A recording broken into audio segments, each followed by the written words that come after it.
Good evening. I'd like to call to order the Lakewood City Council study session in the city of Lakewood, Colorado on March 5th, 2018 in chambers.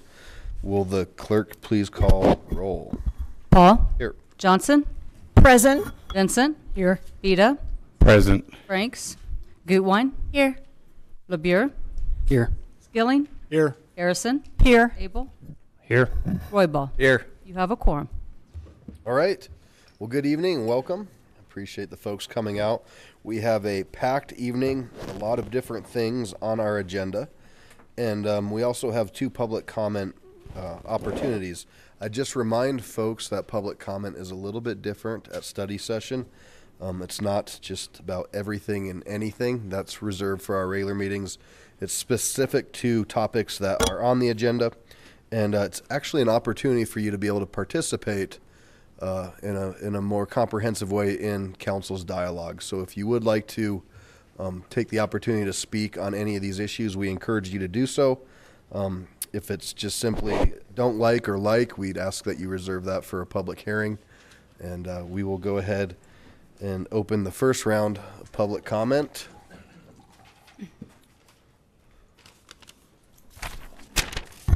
And first on our agenda,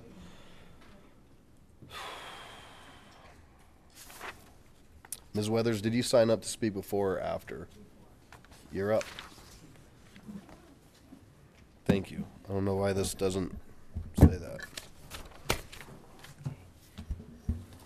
Good evening. My name is Sandy Weathers. I'm a resident of Ward 3, and I am the co-founder and vice president of 501c3 Zero Waste Services. A lot of the work that I've done has focused on micro-recycling and hard-to-recycle items. However, today I would like to speak about the building code update. The reality is the majority of our waste comes from building construction and demolition.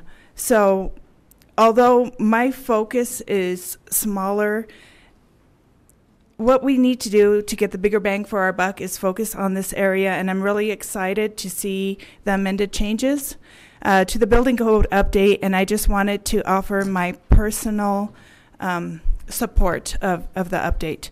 The other thing that I wanted to talk about is the shopping carts. I just wanted to offer a quick idea. I do not envy any of you working on this issue right now. I know it's very complicated. There's a lot of factors involved. I just wanted to throw an out-of-the-box idea out there. So in other countries where people rely heavily on public transportation, people are dependent on finding a way to getting their groceries from the store to home. Here, what I've noticed is where the shopping carts congregate tends to be the bus stop locations. I happen to live by one, so I see the shopping carts regularly, and it just occurred to me that the reason why they're congregating there is because people are using the shopping carts to take their groceries to the stop. So it's not a 100% solution, but if we find a way to alleviate the burden for people who are using public transportation, we might help alleviate this problem. So in other countries where public transportation is more utilized, these devices are used. This gadget will let you carry 50 pounds of groceries. So if you have two of them, you can carry 100 pounds of groceries. They're just not common here. I think a lot of people don't know about them. In Japan, for example, grocery stores give them out. So they want you to shop at their store. They want to make your life easier. They're handed to customers. These are sold for 99 cents in other countries at stores similar to dollar stores. So I don't think this would be very expensive to implement. I think if the city were to partner with RTD and with the grocery stores themselves, it would pay for itself. And it's just partially educating the public on finding another way to get your groceries home. I also wanted to mention that I want to call on, channel John F. Kennedy, you know, it's not about what gosh, somebody help me out here. It's not what you can do for your country. It's, yeah, you guys got it. Anyway, sorry. I just think if we all work together and, you know, took a little initiative to just make an effort and try to solve this on our own, this problem is going to be big.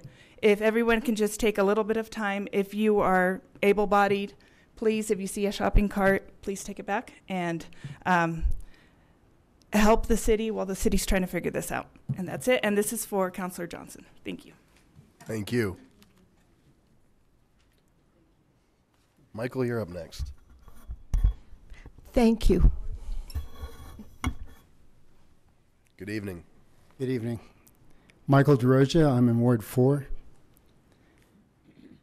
I've got a little small business. It's called Michael the Solar Guy, LLC. I just want to draw upon one point with sustainability and the movement towards clean energy, solar in particular. With each job or each sale or each resident that decides to go solar, you're supporting quite a cast of people that are working in this industry. These are good paying local jobs with solar. So if you have ordinance that is encouraging solar, you're encouraging jobs. I just wanted to make that point tonight. Thank you. Thank you. Amara? Okay.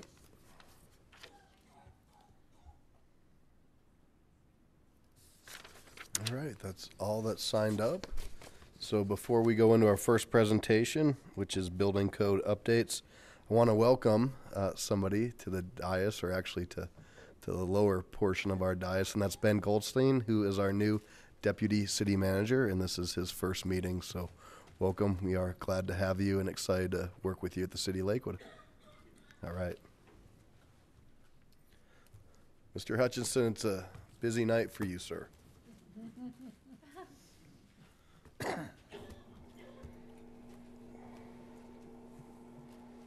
Welcome.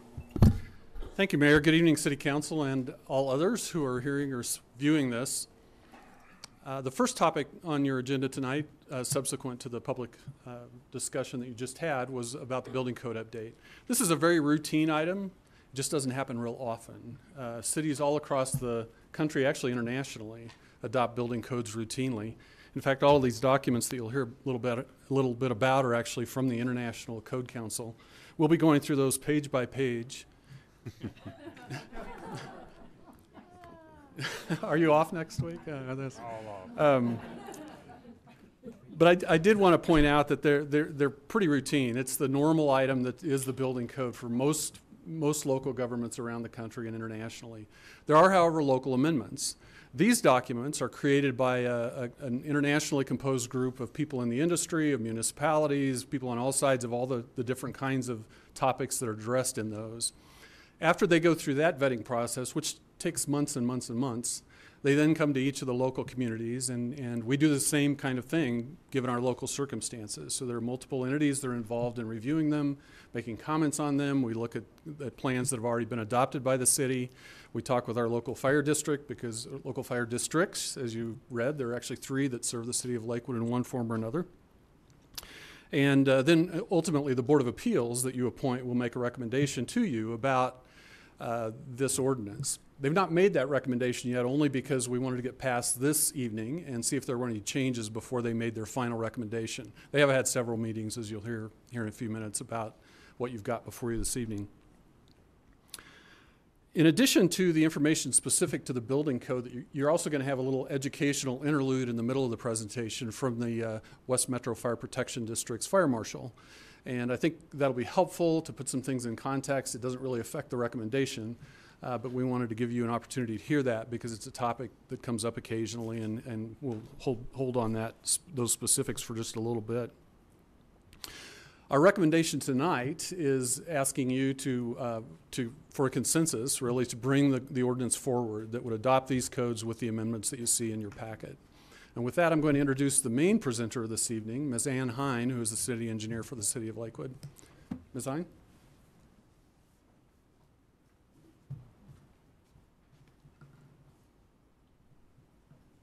Good evening. Thank you, Mayor and City Council. Thanks for the opportunity to give you a brief presentation on our efforts with the Lakewood Building Code update.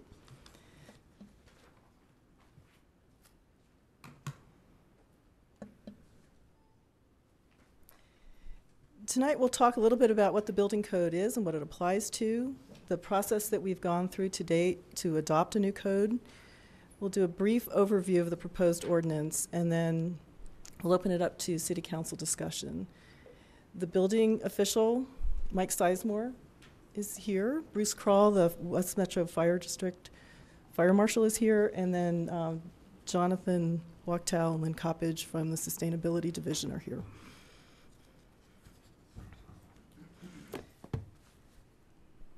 So what is this Lakewood Building Code? As Jay said, it's all of this, which are published codes. They're published by the International Code Council and the National Fire Protection Association.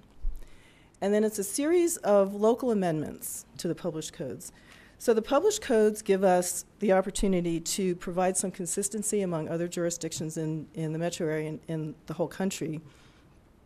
And then the local amendments in our Title 14 of the Municipal Code give us the opportunity to tailor these codes to our specific needs. So these codes, plus our local amendments, cover all new construction in Lakewood, residential and commercial. It covers all the systems within the buildings, and energy conservation, and fire protection. It applies to new construction, but it does, and buildings that are being modified, but it does not apply to existing buildings. So there's no requirement in the building code to retrofit a building to bring it up to the current code, unless you're doing work in the building.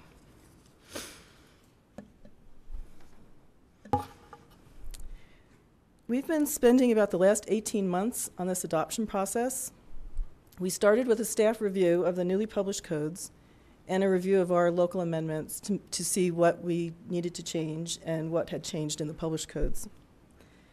Then we engaged our Board of Appeals, which is a body appointed by City Council. Its members need to have some building construction experience or experience with the building codes. And that's because one of their main tasks is to provide a recommendation to you regarding building code updates. So we've met with them in several study sessions. They support the ordinance as we've presented it tonight. And we expect that they'll act on a resolution at their next regular meeting, which is next Tuesday. We'll update them on the discussion tonight, and then barring any major changes, we expect them to act on a resolution. That resolution will be provided to you as we move forward in the adoption process.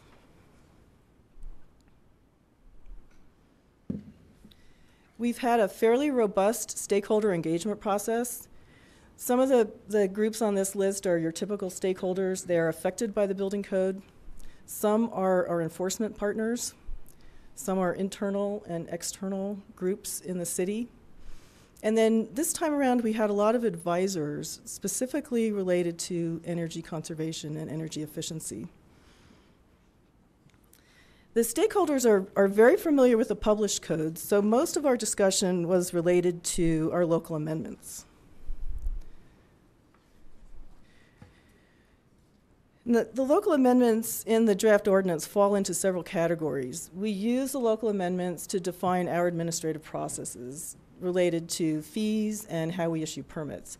Each of the published codes has a section about how to issue permits and what to charge for them, but we keep local control of that, so our ordinance has an administrative chapter.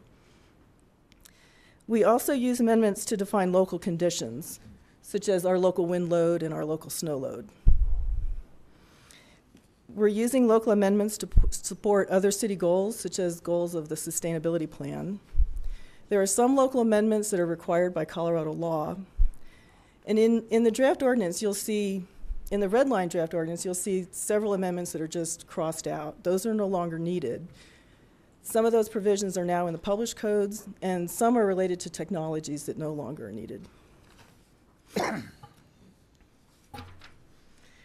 Your packet also has a memo that has very specific information about local amendments per each one of the published codes. I'm not going to go through that in any detail, but I did want to bring your attention to a couple of the amendments, or a few of the amendments that raised the most input from stakeholders. The first is residential fire sprinklers. These are sprinklers for single-family duplex townhome buildings, not commercial buildings. That requirement is in the International Building Code. This residential fire sprinkler requirement is in the International Residential Code. It first appeared in 2009, and at that time, Lakewood decided to amend that requirement out of the code. So the current Lakewood Building Code does not have this requirement, and the proposed Lakewood Building Code does not have this requirement. The Board of Appeals discussed this, and they support the amendment that removes the requirement. And as part of that discussion, you heard from Jay Hutchison earlier, the West Metro Fire Marshal presented a presentation to the Board of Appeals. He will give you an abbreviated presentation to educate you on the residential fire sprinklers. So with that, I'll introduce Bruce Kroll, the West Metro Fire Marshal. Good evening, Mr. Kroll. Good evening, Mr. Mayor and council members.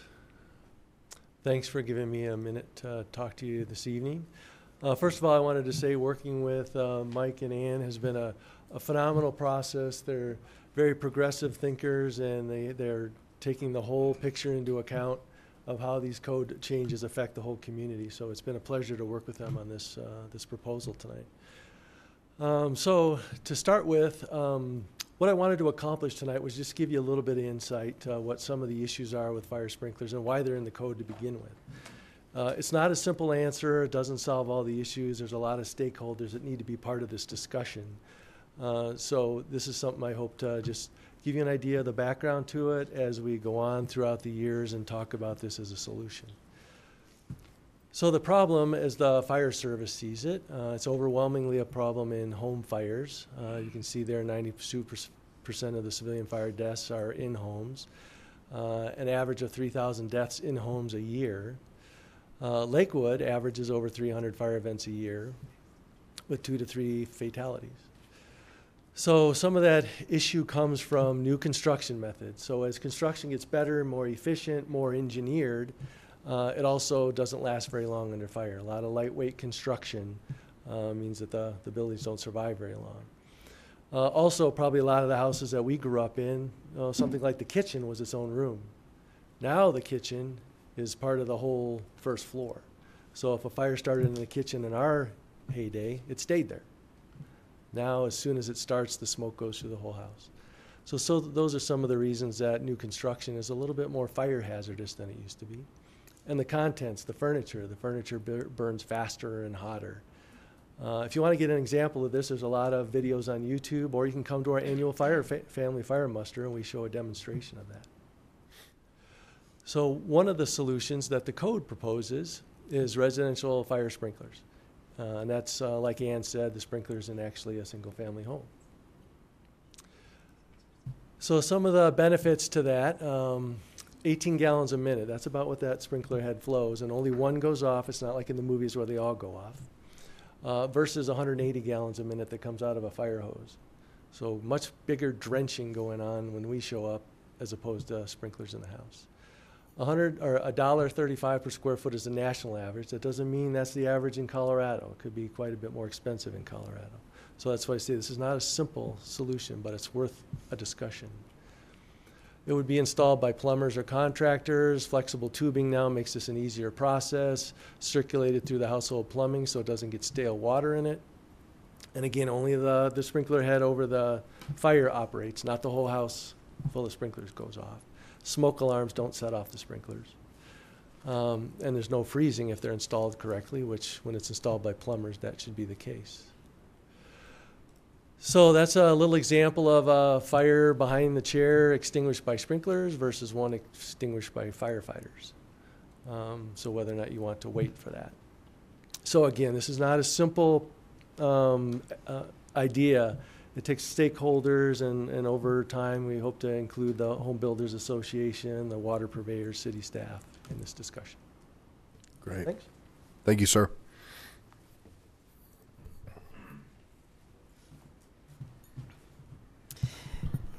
We did have some specific stakeholder input regarding this amendment. The water providers would handle this requirement inconsistently. As you know, there are 21 water providers within the city of Lakewood, and they all had a slightly different way of handling it, so there's no predictability for the builders. In some cases, a separate fire line would be required, and that would require an additional tap fee, which could add significantly to the cost in both the water tap and the sewer tap. The other issue that the water providers raised is liability. They sometimes have to turn off water to a home based on non-payment of a bill. That would also turn off the fire sprinkler, and they're worried about their liability if that should occur and a fire occurs. The Home Builders Association of Metro Denver supports removing the fire sprinkler requirement. But even though it's not a requirement, it still remains an option. So a builder or prospective home buyer could request the residential fire sprinklers in their home, and we have a way of doing that. West Metro Fire has agreed to do all the plan review and the building inspection, and we can integrate that into the normal plan review we do here at the city and the normal inspection we do throughout the construction.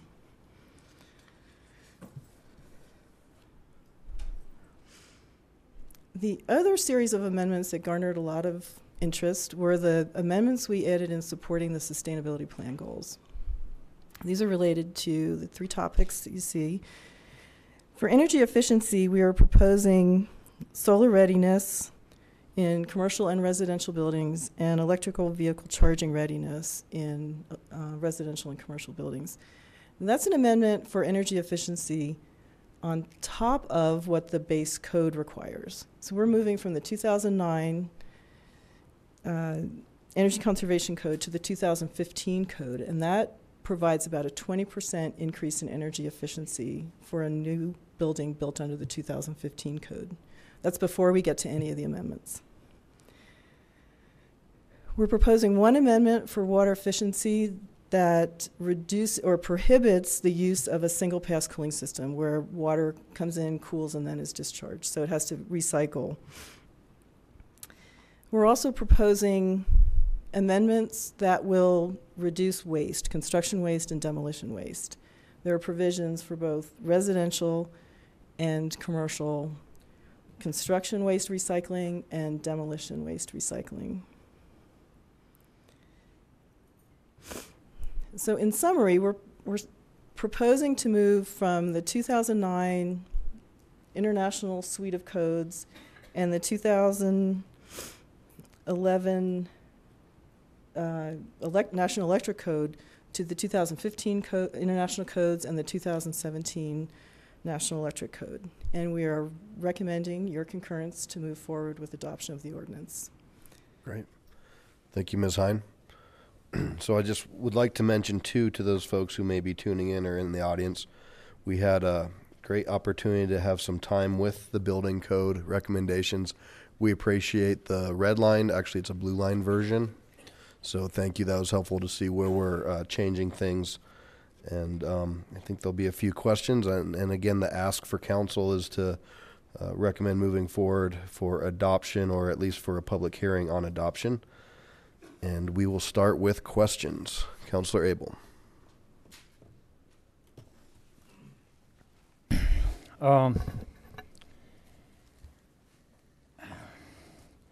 One of the things I hear most about is attainable and affordable housing. A number of these things would probably increase the price of a new house. And I'm wondering if we have any figures on that.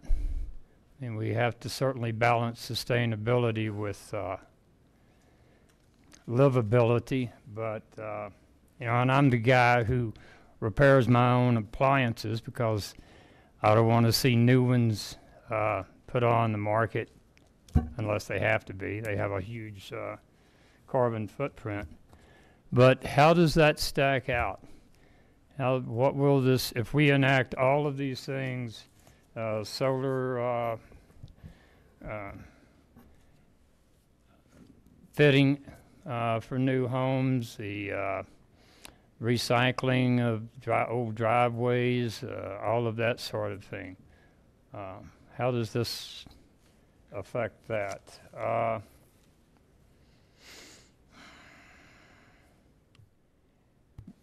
We also mentioned, pardon? Oh, do you want to answer them one at a time? Or I think that would be something that might take some study and bring back to us at before second reading. Each time the building codes are updated, there are new provisions in the published codes as well as the local amendments. Some increase cost, some reduce cost. So we have not evaluated the changes in the published codes, what that would do to, say, an average home cost. We do know that the energy efficiency amendments that we're proposing add a small cost. It's readiness. It's not installing the equipment. So the solar readiness is providing a pathway and a location on the service panel so that it's easier to retrofit this later. It's not requiring the solar panels. I understand that, but I don't understand small costs. I don't understand might and that. What I would like to know is have some fairly firm figures of what this might add to the cost of a new home. If you could bring that to us when we consider the ordinance, I would appreciate it. There are also some mention of some terms in here I'm not sure about. Lodging houses. Is that short-term rentals?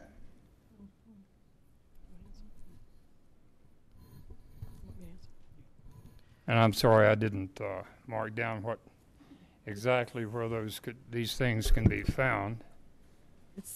It's a fire provision for live work areas and for lodging homes. There lodging you go. houses. What's a lodging home? We have some bed and breakfasts in Lakewood that are allowed by the zoning ordinance, and we didn't have anything in the building code that addressed how we would handle fire. So the building code calls them lodging homes. It would be regulated under the zoning code as a bed and breakfast. Okay. Thank you for clarifying that. Under 1609.4, we talk about exposure C under exposure category. What is an exposure category and what is exposure C? Is this in the residential code? It's 16.09.4.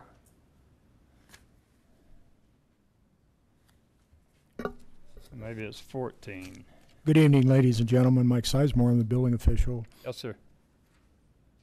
Exposure categories are based on weather conditions and other various things, and it's part of the design equation that a design professional will use. That's why it's in Chapter 16. We typically call Chapter 16 our engineering chapter. That's a design professional chapter. There's a couple of different exposures. There's A, B, C. There may even be a D. And they're rated on the severity of weather conditions? Correct, yeah, and other things as well. And then some of it is based on the landscape and also the how many buildings you have, how many high-rise buildings or low-rise or mid-rise, and various other things. Okay. Yep. Y'all are very close to these things and know what all those things mean, and we're just kind of grasping in the dark sometimes. It's not something you can look up easily. Also, and I've wondered about this for some time, that showers are treated differently than bathtubs. and they require a different size drain. We're requiring a different size drain here. Most showers are taken in bathtubs. So why is there a greater requirement for a standalone shower, a shower pan, than there would be for a shower that's part of a bathtub setup?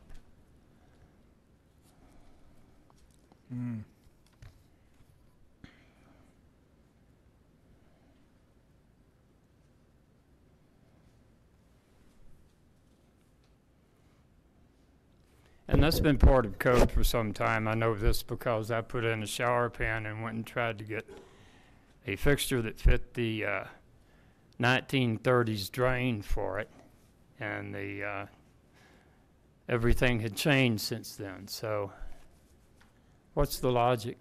Really, it's the capacity of the shower pan, I believe, and you get that requires it to be a The large. drain faster? Yes, sir. Okay, thank you. You're welcome. That's it for now. Great. Counselor Royball. Thank you, Mayor. Got a couple questions for you. The first one, I read through 109 pages of information, and I just wanted to bring to your attention, I'm a 203K HUD inspector, but one of the commonalities, and I wanted to bring to your attention, you talked about the codes. You talked about a lot of things, but I didn't hear anything about smoke detectors and the upgrade on how they're doing, along with the carbon monoxide testers, and how would that be updated in the new buildings. But the big one I want to talk about also is the radon gas, the radon in the basements or in different areas. Can you guys give us a little bit of information about that, please? Carbon monoxide detectors and smoke detectors are both outlined in several of our codes. We've actually made an amendment to be better in sync with the state requirements on the location of carbon monoxide detectors in residential units. The building code is quite aware of the need for carbon monoxide, the safety requirements. The same with fire smoke detectors. They've been in the code for some time. Carbon monoxide detectors, I believe, were inserted in 2012. The state recognized the need for them earlier and passed a law. Regarding radon, we have addressed radon. We've adopted Appendix F, I believe it is, which is a radon section. And we based our amendments on the studies that were done back the previous code adoption. There was extensive studies done related to radon. And when was that done, if I may ask? What year? Just trying to get a general grasp of it to see if it may we may want to take a closer look at it again and maybe ask for an update or something to kind of move forward. Technology is growing very rapidly, and I just want to make sure that when we bring all our codes up that we meet with the technology of today's standards. Right. I believe it was 2012 when that study was done and a separate ordinance was adopted. Right. The radon provisions that we've adopted are the current provisions that are in the 2015 building code. We've made some minor amendments to those that are specific to Lakewood, but I do believe that they're the most up-to-date radon codes. We've had other cities ask us about, as a matter of fact, Jeffco was asking us how what our radon ordinance looked like. They wanted to see a copy of it, and we ran our building code and radon provisions by the health department of Jeffco, and they were very approved of those. Oh, that's awesome. Yeah. I just wanted to make sure that we were current and up to date with that particular, the radon issue. I think the chief would also acknowledge that, in a small house with radon and they live in the basement, we tend to lose a lot of lives like that. So that's all I have. Thank you. Great. And just for reference, Mr. Royball, 14.02 talks about the carbon monoxide, and then 14.04 deals with the smoke detectors. Ms. Johnson. Thank you, Mayor.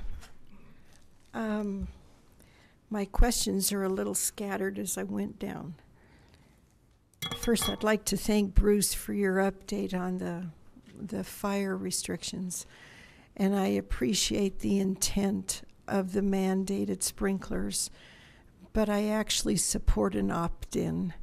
I've had a chance to do a little bit of research on that, and it sounds like it could add as much as $20,000 to a new home. And I am constantly hearing and being reminded of affordability. So there's some things that homeowners are going to have to decide if they want to go forward on that. So I support the opt-in. I'd love to see us mandated, however, for the motels on Colfax. That I could support, Bruce. Okay. Let me just kind of jump around here. On page 5 here, we've got that there's a requirement to remove existing roofing layers, and you can't place a new roof on an old. Does that mean that all of the old existing roofing product needs to come off? And if we're requiring that, are we actually sending an inspector out when that is done prior to the roofing fabric going up? We are requiring that. We are not doing that particular inspection, but we still are trying to the best that we can to verify that that has been done. The reason we're not doing that inspection because it would add in some cases a whole day to that project. A lot of times roofers come in, they want to be gone in and out in one day. Sometimes it's longer especially if they're doing it next to you, it seems like. But that's why we don't do that inspection, but that is a requirement, yes. But there's actually no way if we frankly know if it's being done. Well, again, we can do some non-destructive testing and visualization, and we can generally see our roofing inspectors who've been doing this a long time can generally tell if it's been done or not. Not always, but generally we can. Okay, this one's a little near and dear to my heart. I had a new roof replaced at my dad's, and the new roof leaked. And so I'm, kind of wondering more about that process. I saw on page 5, too, the interest in swimming pools and spas, and it applies to residential. This is on page 5, the first batch of it. Commercial spas and hot tubs. And could you please describe the application for hot tubs? Because many homes go and just put one in. And are we actually now asking, I'm not familiar if we're asking for permits. And talk to me, what does that look like, please? With the swimming pool and spa code, which is a new code, of course, swimming pools and spas were regulated prior to that in fragmented places throughout the codes, plumbing code, building code, electrical code. Does require permits for spas unless they're portable. So some spas can be plugged in, simply plugged in, you put water in them, they're ready to go. Those necessarily would not require a permit from us. But a permanent spa that's anchored. Hot tub, if you will. Pardon me? A permanent hot tub. Yes, ma'am. Hot tub or spa. Okay. Hot tub, yes. Would require a permit. A permanent hot tub does.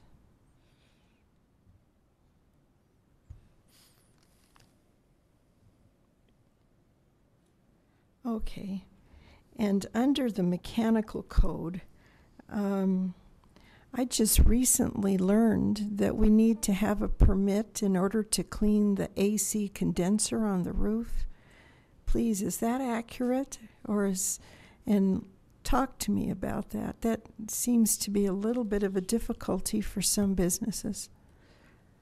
I would consider that maintenance, and you'd not be required to get a permit for that. So a permit is not required to clean the condenser on an AC? No, ma'am. Okay. Then I was given bad information. On page 6, there's language regarding requiring solar-ready construction. Could you please talk a little bit about that? What does that look like, and what are we looking at in terms of cost? Certainly. The cost, I don't know that we have that information. I think that's something that we'll try to capture and bring back to the next meeting. The requirement for solar, there's a commercial requirement and there's also a residential requirement. The commercial requirement is built into the code. The residential requirement is something that we've added. Basically, we're talking about being ready to install solar. That means that your building, whether you're residential or commercial, needs to be oriented properly, and there's specific orientation calculations that are provided that give you the optimal sunlight and things of that nature. On the residential side, we're asking for additional space for the electrical circuits and what have you, and have them labeled. We're also asking on the front end for proper load tests. So we want to make sure if someone does opt to put in solar that they have the appropriate structural roof members to support that already, so they won't have to go back and do that at a later date. Okay.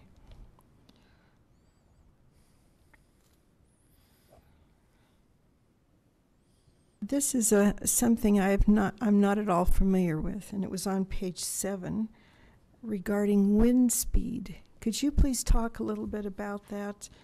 I can. Yeah, I'm not sure even what it means. It's in chapter 16. Again, wind speed is something that the design professionals have to identify for a particular area before they can actually design a building. The Denver region is in what's called a special wind region. So there are no maps in the building code. If you look in the building code, chapter 16, there's a couple of wind maps in there. It tells you, for example, in southern Florida, the wind design is 150 miles an hour. For various places, it's identified because there's enough evidence to put together a map. However, in a special wind zone, there is not. The wind changes all the time. The wind can be extremely high or higher than normal. So what we rely on is a study that was completed by Association of Engineers back in 2010, and that's a basis for the Denver region to define the wind speed. And that's what we've used, obviously, and that's what everybody in this region will use to identify wind speed. Now you'll see it's different in various places. It's going to be much higher in parts of Jeffco than it would be here in Lakewood, and it's going to be a little lower on the east side of Denver. I'm still the slow child. How does this apply to the building code? Yeah, it's the design parameters that are formulated based on the wind speed. So, for example, if you're going to build a building and your wind speed is a design factor of 110, or your wind speed is 110, you need to make sure that your building is designed to withstand that wind. If it's not, then the orientation of the building on the land. There's a lot of factors that go into that. It changes certainly. The higher you go, it depends on the type of building. There's different risk categories of buildings. There's 4 different categories of buildings, 1 through 4. 4 being hospitals and police stations and things like that we would like to see standing if all else fails. But there are minimum standards that certainly we want to make sure that everybody is safe. Okay, thank you. Mm-hmm. And then it's been mentioned in here, new language that basically is mandating construction materials that are taken off of a site to be reused. Again, do we know the added cost to what that is going to be? Won't that add staff time? And how does that figure in? And I'd like to know if other cities are doing this. I'm actually having a hard time with that one. I'd like to ask Jonathan Wachtel from the Sustainability Division to answer that question. He does have some information. Okay.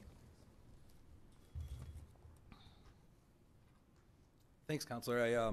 Jonathan Wachtel, Sustainability Division, and I don't know if I can answer all the cost questions that you might have, but we do have a bit of research on a lot of the added sustainability elements, and I can talk a little bit about what we do know, and then there's probably more that you'd like.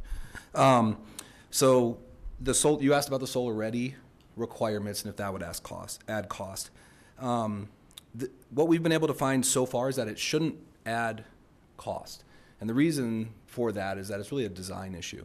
So what we're asking developers to do is when they build that building and when they build that home, to make sure there's a clear pathway from the box to the roof so that wiring can in the future be placed in that pathway, and that the roof is designed so that the portion of the roof, if it's suitable, because it doesn't apply to all developments, it has to do with developments that are sited in a way that makes sense and have roofs at an appropriate pitch, that you leave those portions of the roof available as a designated space so it's ready to go and take the solar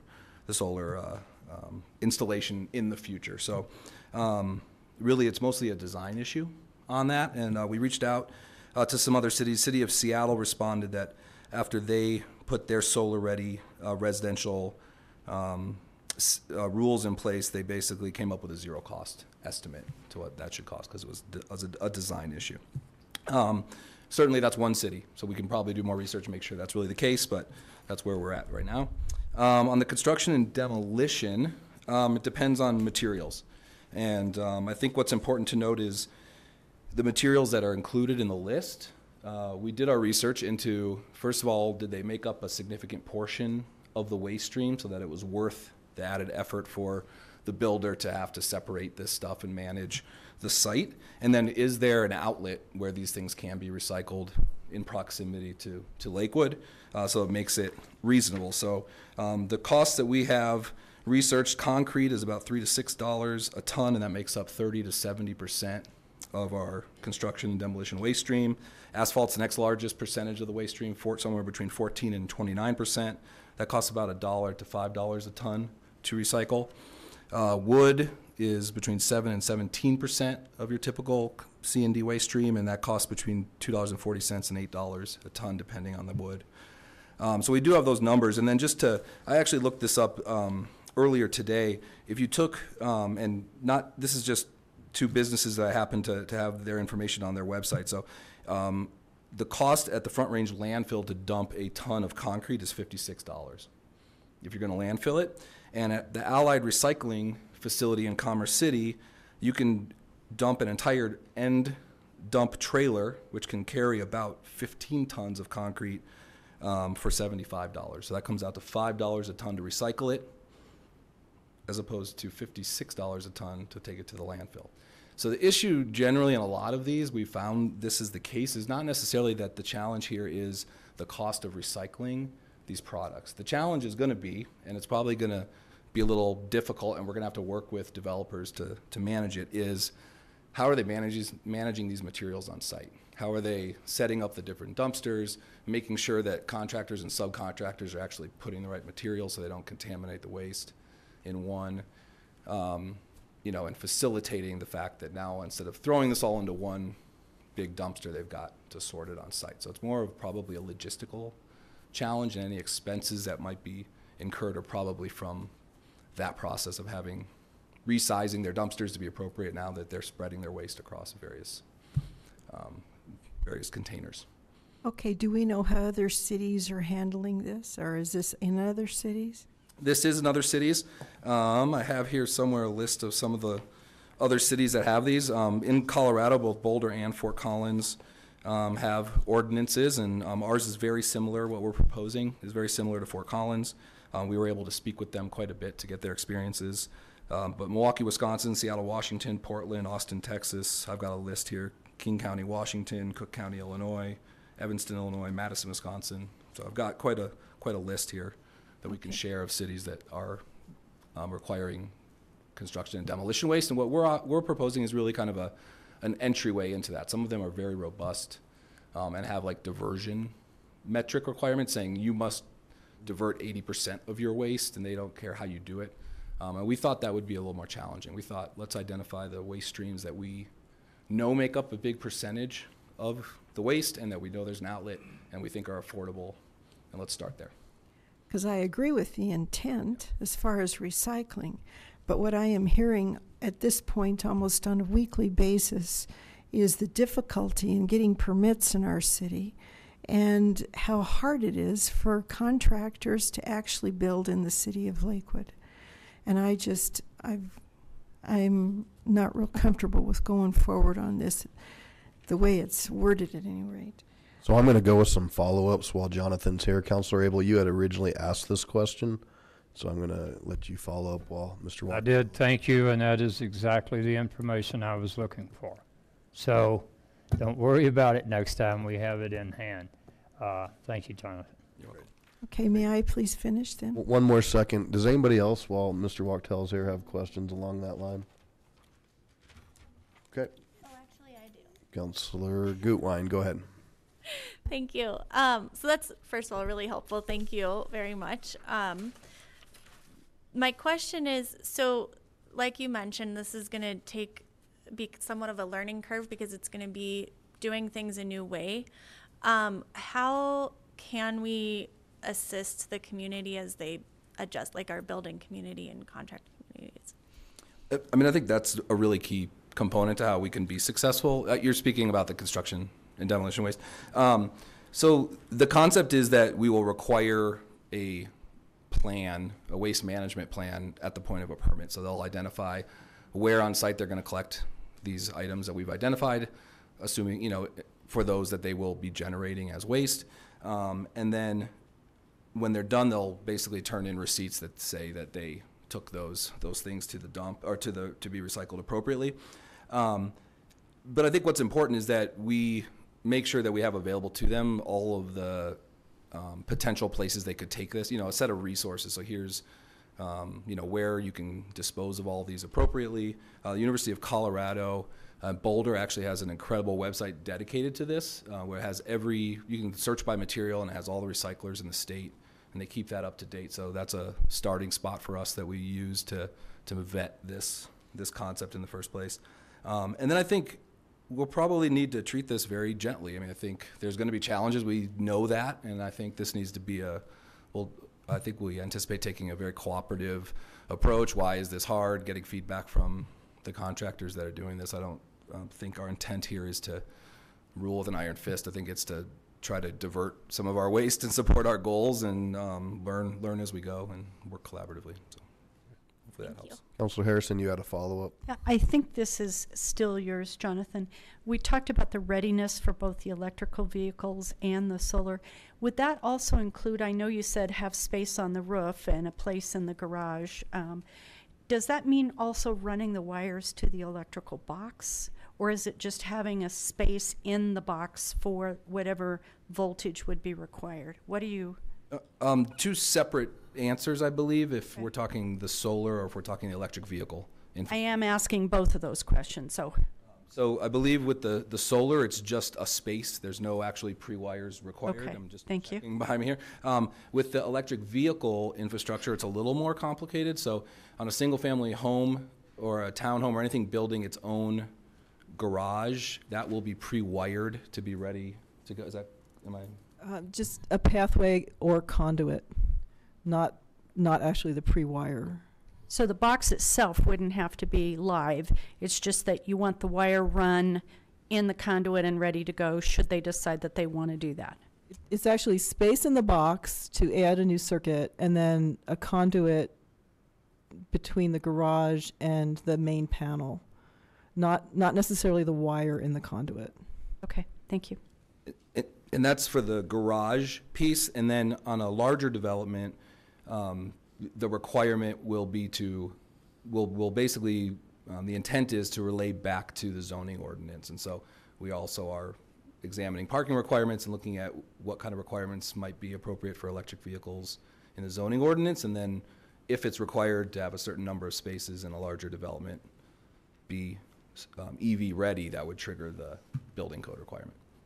Thank you. Great, thanks. And we do have those costs too. Basically, it's a third of the price to do this ahead of time than to retrofit. So, surface parking space might be $1,000 to $2,000 a spot to wire ahead of time, and $3,000 to $5,000 to go back and put that infrastructure in place. Great. Thank you, Councilor Johnson.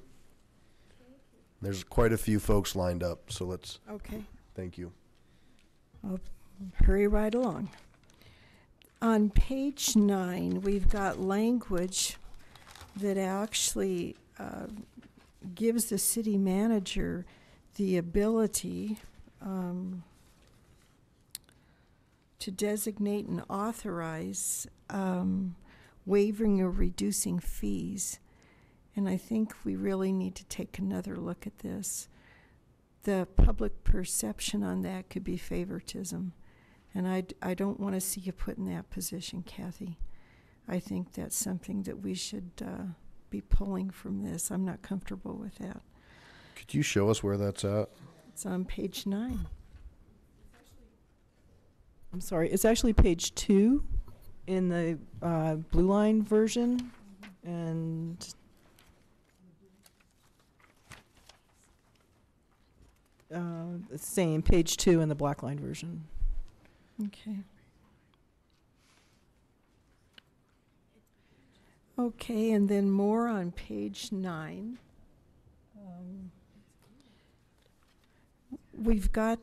There's language in there talking about governmental entities exempt from fees.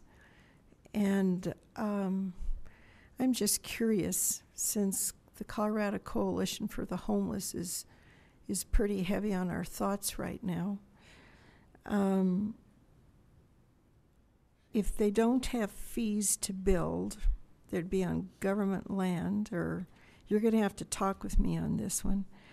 Number one, how do we know what people are building, and if it fits in a neighborhood? If I may answer that, the Lakewood Building Code does not apply to federal buildings, state buildings, and public school buildings, either primary or secondary public school buildings.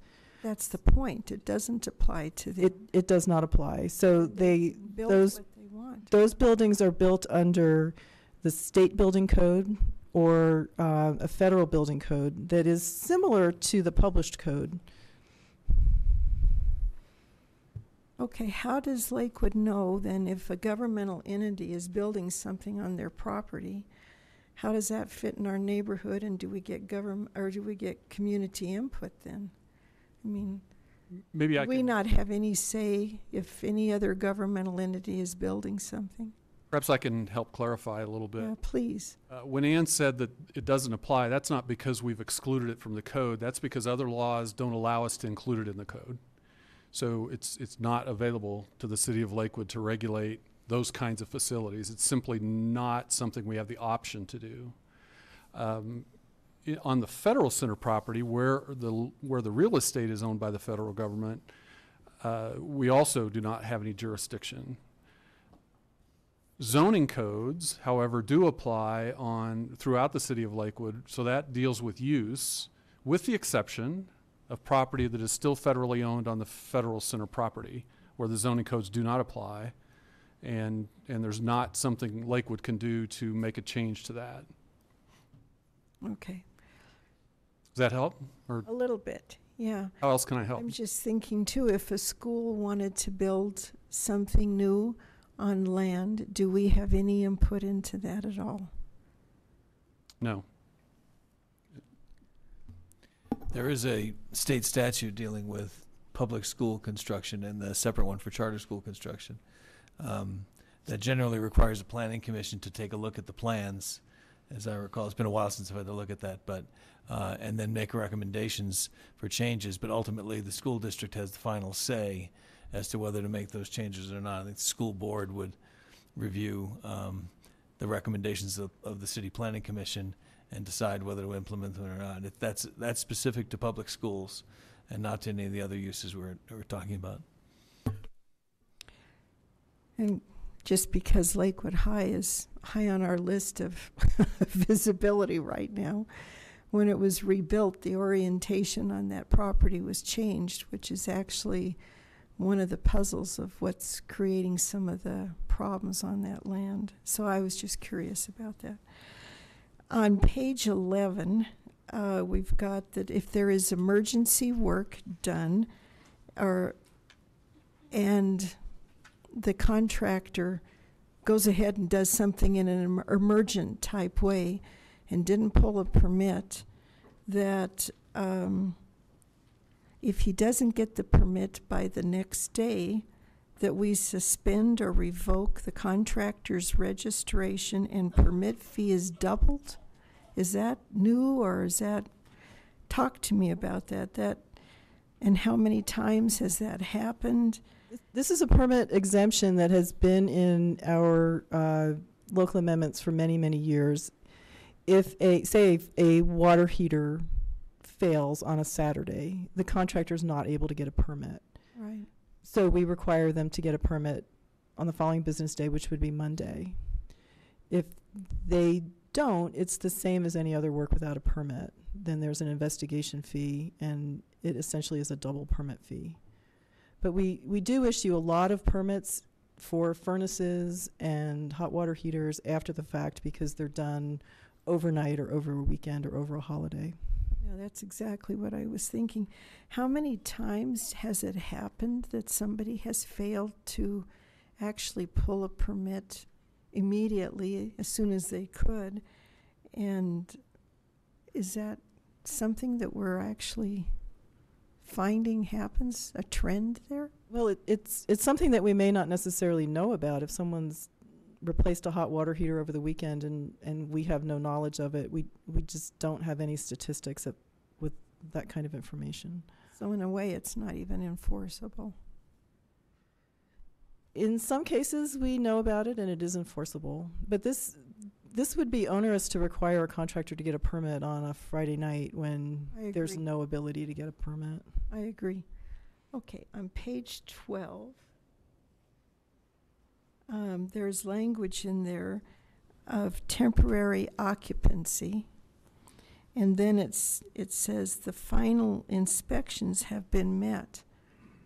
Those don't seem to go together. You've got a temporary occupancy, but you've gotten a final inspection. I don't understand that. In some cases, the building is finished and the building inspectors have completed all the final inspections, but there may be some site improvements that are not quite finished, and we don't want to hold up occupancy, so we issue a temporary certificate of occupancy, and then we track the remaining work to be done, and when that's complete, we'll convert the temporary certificate of occupancy to a final. Thank you. And you've already been asked about the shower waste. Do other cities also have this kind of language where you have to have specific diameter for the outlet in a shower, or is this something that Lakewood is doing alone? Or because when I read that, it just seemed like it jumped out at you. Well, I don't have the exact number of other cities that may do that, but certainly there are some cities that do, and a lot of it's based on best practices. Okay. The codes aren't perfect, certainly. Right. So, and then a lot of it's based on this one is not, but some of it's based on regional criteria. But this one's based on best practices and what we feel works best. Okay. And other cities do it, but I'm sorry, I don't have that information exactly which ones. Okay, thank you. On page 22, there was language that says that we provide flexibility to permit use of determined approaches to achieve compliance. I love that. I thought that had a very nice ring to it, the way it was stated, and I just wanted to say that.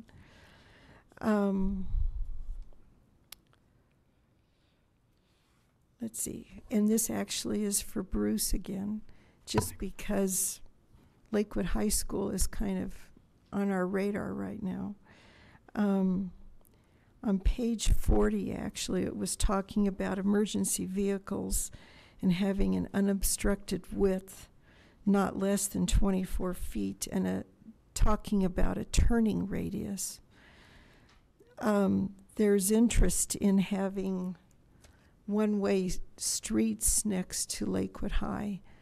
The streets are quite narrow. I was there one time and took pictures with cars actually on both sides and a trash truck coming down, and literally there was this much space between the car and the trash truck.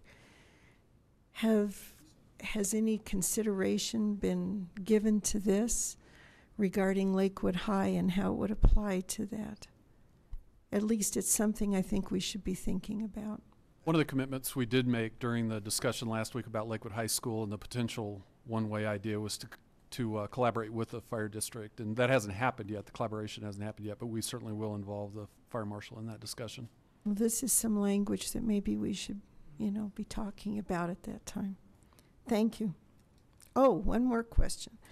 On page 47, it says you need a permit for different things, and then it has crossed off screen doors and storm doors, or that you don't need permits for, and then these were crossed off. Does that mean we now need to have a permit for screen doors and storm doors?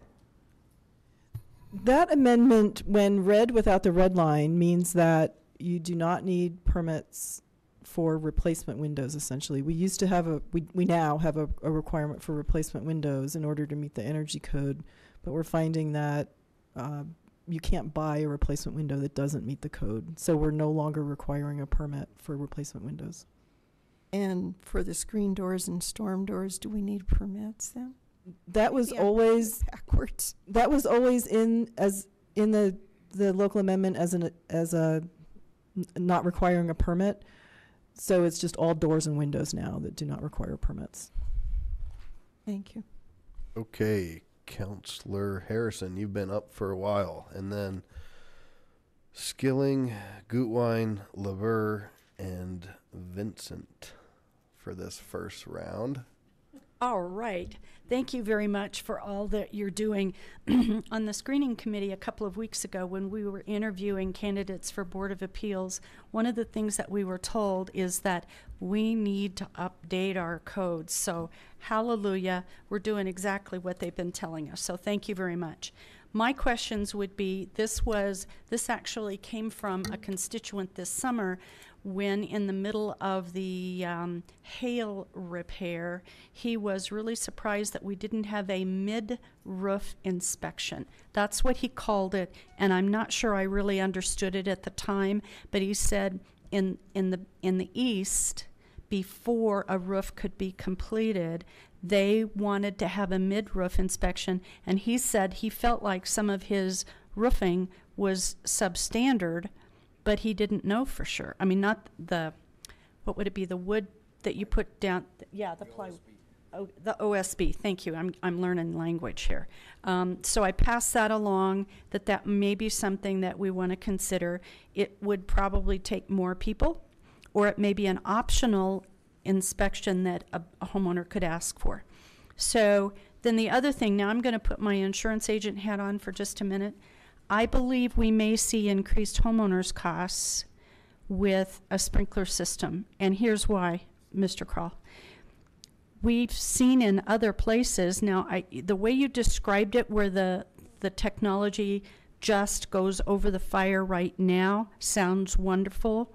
But in the past, when sprinkler systems have been installed in homes, there's as much damage from the sprinkler system as there was from the fire to the personal property. Now, people got out of there alive, and I'm not discounting that. I'm just giving you what the insurance company sees as the losses. So that may be a piece that we want to do a little bit more research on before we hang for that. Another constituent would love to have the ability to put turbines, for a lack of a better way. Dave, here's your turbine farm, on his roof. Just giving you what, and he wants it horizontal. I'm just telling you what they want. Okay. So let me, questions? I'm sorry. We have a lot to do. Is that a question? Is there an opportunity? Suggestion. Yeah, I don't know if it's even possible. So I just want to make sure yeah, they're getting that's answered. So if that's is there a reason? Is that not in it? Or That actually may be a combination of zoning code allowance, as I don't think that there's anything in the building permit that, or the building code that would prohibit that. a turbine. Yes. Okay, thank you. Okay.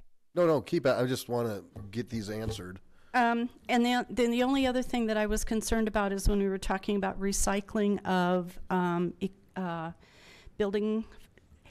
Number one, we're having a hard time finding a slash facility, let alone another place that we would be able to put that. Even though I love that idea, I think there's going to be a real cost attached to that, and I'm not sure how to solve that. I like the idea, but I'm not sure we have the answer yet.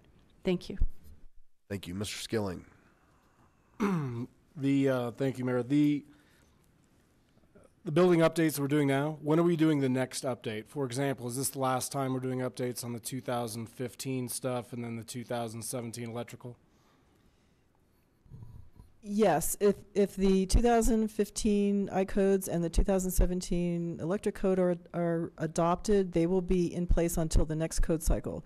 The 2018 I-codes are out, they've been published, and we'll start evaluating them. We'll go through that same process and be ready to adopt the 2018 codes in another 18 to 24 months. That was my exact follow-up question, so thank you for that. And the only other question I had just quickly was, is there such a thing as being sprinkler ready, so halfway in between? So you talked about, I mean, obviously ripping out ceilings and going into water lines and all that on a retro is difficult, but is there anything you could possibly do to meet like halfway? For example, where the water's coming in, or adding an extra coupling or something that you can make it sprinkler ready? Was that talked about with all your groups? That never came up. I don't know. It's probably possible to do some of the plumbing, although I don't know for sure. The whole residential sprinkler design needs to be compatible with the house, so I'm not sure that we can do just a blanket readiness like we can with solar or electric vehicle charging. And then each water provider would have to agree to how that system is going to work for that house. So I think we would need more design than maybe practicable for that. Thank you. Ms. Gutwein. Thank you. Most of my questions were already answered, but just briefly, I want to make sure that I understand what Councilor Harrison was just asking about. If there's going to be slash, is there going to be, are there facilities to accept the waste that we're talking about requiring diversion? And Ms. Hodson. Okay. All of the requirement, I'm going to go to the page here real quick, and I haven't got it. I do have it bookmarked. Hold on a second. So we have a list of the materials that need to get recycled, and I believe concrete, asphalt, metal materials, reused, will be donated, reused, or recycled. I'm on page 8 of the ordinance. And then all remaining materials such as doors, windows, cabinets, and fixtures will be recycled. So it doesn't include organic yard waste, which is the, or tree limbs, which is the slash concern. So I'm not sure I have an answer to that particular facility, but all of these materials we've vetted to make sure there are local businesses that. How local? In the metro area that would be reasonable to access. Do you have on that list somewhere to put a 1968 stove? I'm sure that's got a lot of metal in it, and it's probably could fetch you some dollars. So. Repair it. I'll come do it for you. The old girl finally died, and but I can't part with it because I know it's got to. Anyway, I'll take that conversation offline. If anyone wants a 1968 old stove, it's what, avocado green? No, what's the Harvest Gold? It's Harvest Gold. Thank you. Okay, so back to being serious. My last question is just, do other communities in the Denver metro area waive the sprinkler requirement?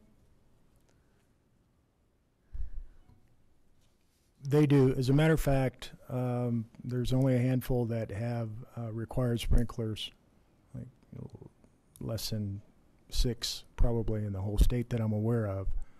Okay. At this time. Okay, thank you. Ms. Vincent. I don't think I have any questions, except for, could we get another example other than Seattle? I guess I'm kind of apoplectic here that Seattle, that gets 4 hours of sun a year, has a solar requirement, and we have none. I like that one. Thank you. For the record, he said Phoenix. Mr. LeBeer. Are there, give me an example of the cities that have requirements for sprinklers in Colorado. City of Golden, Westminster. That's all that comes to mind. Okay. In South Metro, they have some limited. There's just not many. In this area, Golden and Westminster. I know Arapahoe County passed an ordinance that made it an option, but it wasn't mandatory. So it was an option that the builder had to provide to the buyer. I think just to Councilman Abel's point a little bit about affordability. Affordability is also a big issue to me as well, but I would also preface it by saying I just think it'd be helpful if we had some sort of cost-benefit analysis on some of these building codes. And what I mean by that is just what are some of the benefits we can expect to receive from having these updated building codes, other than just the regulatory side where, you know, we're updating our codes to meet compliance issues. I'm just wondering about, you know, are there benefits to air quality? Are there benefits as it relates to water pollution? Are there benefits related to, you know, landfill use? And I know we touched on some of that today, but I just want to mention it in part because a dirty secret of mine is I was born in Port Arthur, Texas, and I know I shouldn't be admitting that, but today you can still buy a house there for about $25,000 to $50,000, and it's pretty remarkable. But I don't know anybody who would want to buy a house there. In part, for example, it was in the New York Times recently. They identify that area as Cancer Alley, and that's because there are a ton of refineries around there. There isn't a whole lot of regulatory infrastructure there, and the Port Neches River, which is right next door to it, which is, I remember taking some boat rides up and down that quite frequently in my youth, is also a Superfund site. So if I'm a little strange, that could be why. Anyway, just want to throw that out there. So I am curious as to some of the benefits that we could be seeing from this as well. Anyway, thanks. Thank you. All right, so that exhausts the questions. And the recommendation is to move forward, and I certainly will be interested in seeing the Board of Adjustment. I mean, they're truly experts in this field, so I look forward to seeing their recommendation coming forward. And I think there's clear consensus to bring this, and just keep in mind as we continue to look at this that this is citywide, not, you know, specific to certain areas or neighborhoods. This takes in account all of our city.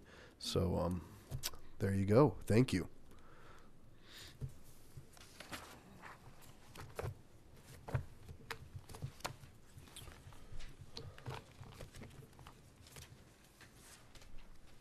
So next up, item 5 is just some education. This came from some council comments last year, as well as concerns that I think related to traffic noise and motorcycles. And a request was made, a better understanding how we deal with noise and noise associated issues. And again, I would like to welcome Mr. Hutchison. Thank you, Mr. Sizemore. Thank you, Mayor. Yes. We are a paperless council. Yeah.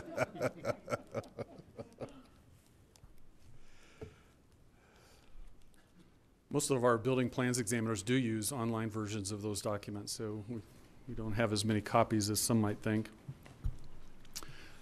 Thank you, Mayor. Again, Jay Hutchison, Director of Public Works. New topic, and this is not routine. This is unusual, although not unheard of. The City of Lakewood does have a noise ordinance. It's been modified a time or two in years past, not recently.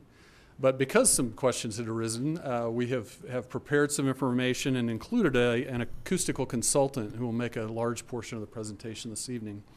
But I'll start. There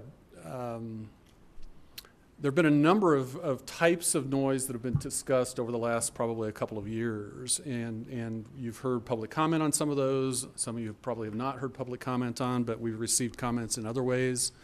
So tonight is an educational session. We don't have a recommendation, although if asked, I might suggest one, but we'll get to that later. The real question here is this: does the City Council want to revise the noise ordinance? And if so, are there particular components of the noise ordinance that you'd like to revise? And I'll describe the noise ordinance here in a minute, and we'll come back to it a little bit later. An outline of it or some of its major features was included in your packet. If the City Council chooses to proceed with some consideration or reconsideration of part of the noise ordinance, then we'll probably need, well, we will need to provide another study session where we can talk about that specifically. We're not going to go into that level of depth on any of these items tonight to where a new ordinance could be discussed with specificity. So let me start by giving you a little bit of information about who's been involved in this process. There has been a multi-departmental team. There are representatives from each of these groups that are listed here in the room tonight.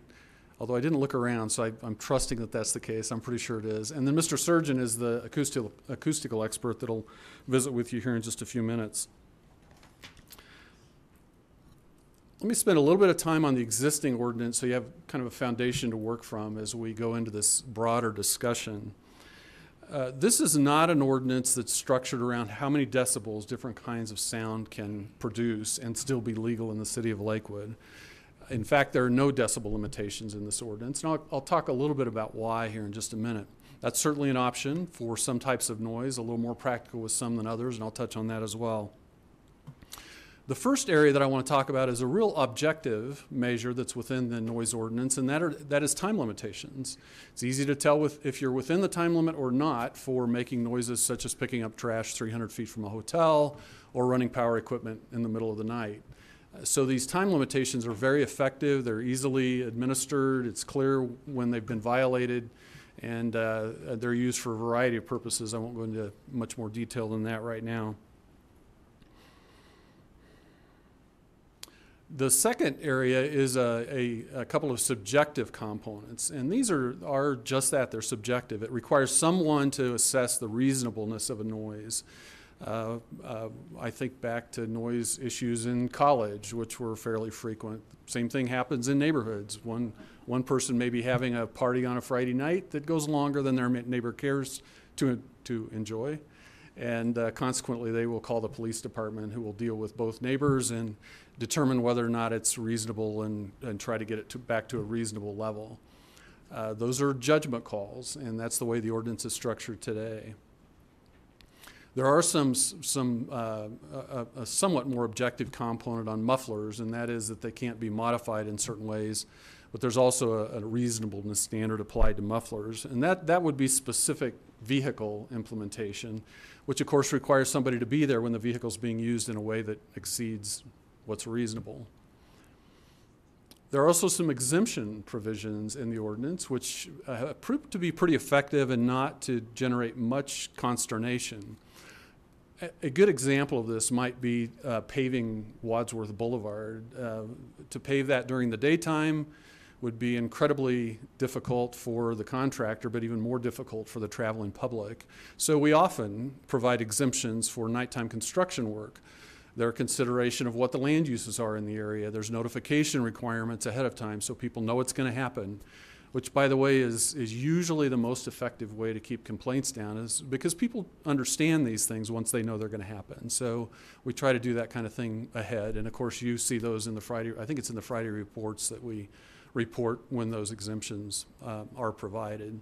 And they're all temporary, with the exception of snow plowing, where we have a permanent exemption for our own staff to plow snow on the streets in the middle of the night. This discussion tonight will follow this kind of an outline. You'll hear from Mr. Surgeon about some noise basics, how humans interact with noise, how humans hear noise, what the effects are, how they're measured. And then we'll talk a little bit about noise complaints in Lakewood. We'll mostly focus on the complaints that have come in through the Lakewood request system because they're documented. We can recreate that data. Clearly we get complaints in other ways as well. Phone calls may come in or other kinds of things, but that's a good documented way, at least to give some scale to the number and types of complaints that we get. You'll see that for a 4-year period. So it's a fairly sizable data sample. We'll give some examples of noise criteria that can be used. We'll talk a little bit about noise barriers, and this is noise attenuation that's associated with major roadways. You can see some noise barriers along parts of 6th Avenue, particularly west of Sheridan, but there are other areas that can be considered. With the Wadsworth and 6th Avenue project, there will be noise barriers installed, and Mr. Surgeon, working for a different entity, was the consultant that designed those, and he'll talk about that a little more extensively. He will also look at the Rooney Valley and talk about the effects of Alameda on the neighboring properties, because that's an arterial street that has had more traffic growth than most of the arterial streets in recent years. And so that'll be an example that he runs through as well. Not in the same level of detail, but I think it enough to provide some basic information and better understanding of the value, the costs, and the factors associated with noise barriers along major roadways.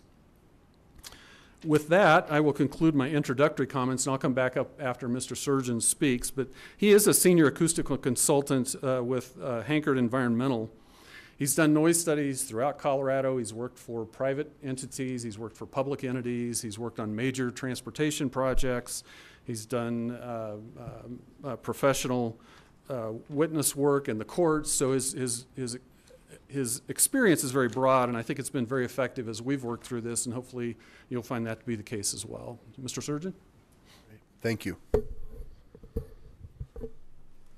Good evening and welcome. This should be exciting. Thank you, Mr. Mayor, Council. Jeff Surgeon, Hankard Environmental. We're going to start with noise basics. This first one is kind of the all I want you to get out of this is sound pressure is just, it's force per unit area. And it's also, it's logarithmic. So it adds up a little bit different, subtracts out a little bit different. So that's all you need to know from this. That's, if you want to go back to that, there you go. So what that math gets you is, if you have two sources and you add them together into both 80 decibels, you only go up by 3 decibels. You're not going to go up to 160. It's kind of same kind of thing. If you add up 3 the same, it only goes to 85. You add up 4 the same thing, goes to 86. So you can kind of see where I'm going with that. And another interesting part about noise is that 3 decibel change. So through testing and studies and all that sort of thing, everybody's come to the agreement that a 3 decibel change is just perceptible by humans. That's what we can pick out. 5 decibel change is readily perceptible, and a 10 decibel change is going to be perceived as doubling or halving, depending which way you're going. And another kind of useful fact on this for traffic, so everybody, you talk about a project and you say, so you do a traffic study, and then the concern is about noise increasing due to the traffic increase over a 30-year period. A lot of times we'll see that traffic go up 10%, 20%, 30%. To get that 3 decibel change, you're looking at doubling the traffic. So that's what we require. So that's how the kind of sensitivity of noise. And then this kind of gives you an idea of sound levels. I'm sure you've seen a bunch of these before in the past. But one thing to take note on these is that a couple things. One is every time you look at a sound pressure level, you also want to get a distance as well, because that's important. And then also you'll see this is in dBA, A-weighted. I'll talk about that in a second. And then also kind of shown here as well is kind of some of the more popular or well-known limits. So for CDOT, they do an hourly 66 dBA for traffic noise to consider a noise barrier. For a lot of cities and counties and states, they'll look at a more common daytime limit of 55 dBA and a common nighttime limit of 50 dBA, and that's more instantaneous. So that would be more, that would occur right away. It's not an hourly average or anything like that. And then if you look at the World Health Organization, they have this ultimate nighttime goal, outside goal of 40 dBA, and they say that if you have that, that means that your sleep's going to be good, you're not going to have heart problems. That's what they've come to with all their studies. So like I talked about before was, what is A-weighted sound? So a lot of times you'll see on TV, they'll show, I think they showed yesterday on like some basketball games, look, we're at like 110 decibels. Well, it's flat. That's not 110 dBA. There's no way. And so what the dBA weight part of it does for you is it's more relates to what you hear and how you react to sound. So humans are less upset about low frequency sound. I know thumping subwoofers is one thing, that's a little different, but you are more sensitive to the higher frequency sounds. So that is how, if you look at looking at this, if I told you something was 80 dBA flat, well, it could be more like 70 dBA A-weighted. So whenever you look at a noise level, and environmental noise is almost always dBA, you want to make sure you understand how it's weighted. And then we go and look at some noise complaints in Lakewood. These are the complaints that were just logged from 2014, 2017 through the internet. So does not include the police department complaints. They have a separate. So you can kind of see how animals is a big one, and then a lot of residential, music and or general, and then of course vehicles and all that sort of thing. So we logged all that, and then you see pickleball down there at the bottom. We went ahead and merged online and police complaints and just kind of did like a little GIS heat map to kind of get an idea of where the complaints are coming from. And there are some hot spots. I don't know who's where, but Sharon's house.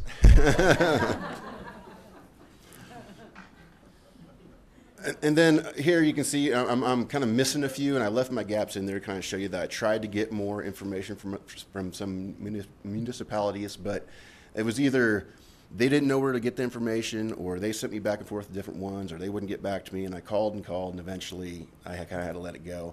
But you can kind of see where Lakewood is. You're right around 1%. And Lakewood kind of has this hybrid ordinance where you guys have like the, no bells or chimes from certain times and that sort of thing. Then you look at someone like Loveland, who has a pretty well-defined ordinance and also a way to enforce it. They have a little bit lower. Now, with all that said, who knows for sure where all these numbers came from? I mean, you guys have this online system and the police department system. Sometimes they told me it was the police department. Sometimes they told me it was online. I don't know exactly what I was getting. So take these with a grain of salt. But it kind of does show that you guys aren't, there's no big outliers here. That's kind of what to take from that. Some examples. I kind of focused on traffic noise examples because that seemed to be kind of a driver. If I went into all the other examples, we'd be here a long time. So for tonight, we kind of focus on the traffic noise example. I'm sorry, noise criteria examples. I'm sorry, I'm not there yet. So looking at some common, and these are outdoor residential noise level thresholds. The EPA, Environmental Protection Agency, says 55 dBA is what they like for outside. State of Colorado is 55 dBA day and 50 dBA at night, and you'll see that all over the country. CDOT does 66 dBA, that's the loudest hour from traffic only. Not just go out there and a car drives by and you say it's over 66, I need a wall. And then HUD does, and it says 24-hour average, but it's actually, I believe it's a 24-hour LDN or a day-night average where you penalize 10 decibels at night. So that's another long average. And then the World Health Organization I mentioned before is 40, but again, that's a nighttime and that's over a whole year. So, and there's a lot of measuring. And then what you'll see in some other ones they'll do is they'll say, you can increase the limit by 3 to your project, the ambient level or the existing level, or you can increase the existing level by 5 or even sometimes 10 before you see an impact. And now I'm getting to the traffic noise examples I was talking about. We're going to go through 2 of them. It's very brief. The first one being US 6, which you guys are all very familiar with. The study area is east of Garrison. It's highlighted there. This is the kind of typical wall you'll see along that kind of highway. Up to 20 foot is what CDOT does. They won't go any taller. They'll consider anything over 20 foot to be infeasible. This is what we have to do. So if the city of Lakewood was to require a developer or something to do this, this is going to require them now to go out and hire a traffic noise person to do this traffic noise model, which is a federal highway model. We're at version 2.5 right now. It's going to go to version 2 or version 3 soon. And these are required for every federal project or every state-funded project. We have to do them, or they have to do them. What you're looking at, if you see all the dots, those are going to be receptors or residences representing a house. All the black lines will be traffic or roads. And then all the red are going to be barriers, whether they're existing or proposed future ones. So we'll do this model. We'll put in traffic volumes. We'll put in future traffic volumes in 30 years. We'll come up with noise levels. And you'll see, just kind of looking at this real quick, you'll see with no walls, we're hitting 72, 68. Those are over 66 for CDOT. That's going to trigger a noise analysis. Not necessarily going to get a noise wall, but that will trigger a noise analysis. On the southwest quadrant, you'll see 72, 67. Again, that triggers, all it takes is one, and that triggers a noise analysis for the whole neighborhood. We then go ahead and model the walls and build them up to certain heights. In this case, we went to 15 feet, I believe, here. And you can see we're getting 8 decibels reduction, 7, 6. Down below, you're seeing 9, 7, 6. A goal is usually 10. 9 and 8 and 7 are really good. CDOT now in their most recent revision, they're going to require at least a 7 decibel reduction at one impacted receptor. So they have limits to what you can do to get a noise wall. It's not just hit 66 to get a wall.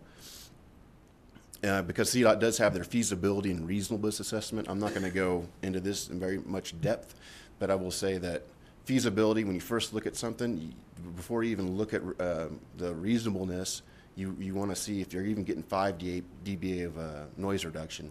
And then are there any safety or maintenance issues, like are you shading the road and there's going to be ice all over the road?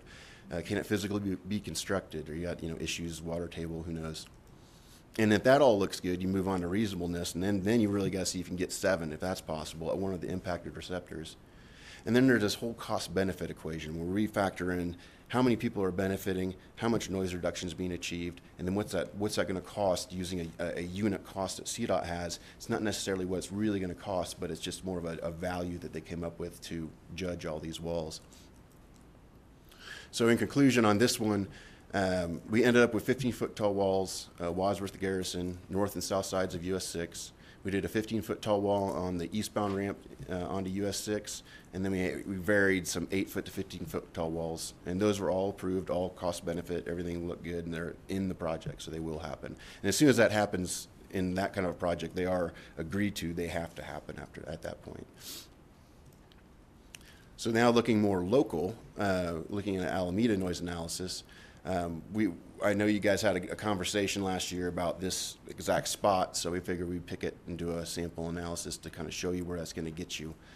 So for Forsberg Park, there were some people discussing or thought it'd be a good idea to possibly build a berm or a wall or something to enhance the park and maybe protect the residents. We didn't, not quite sure. So we did an analysis on it.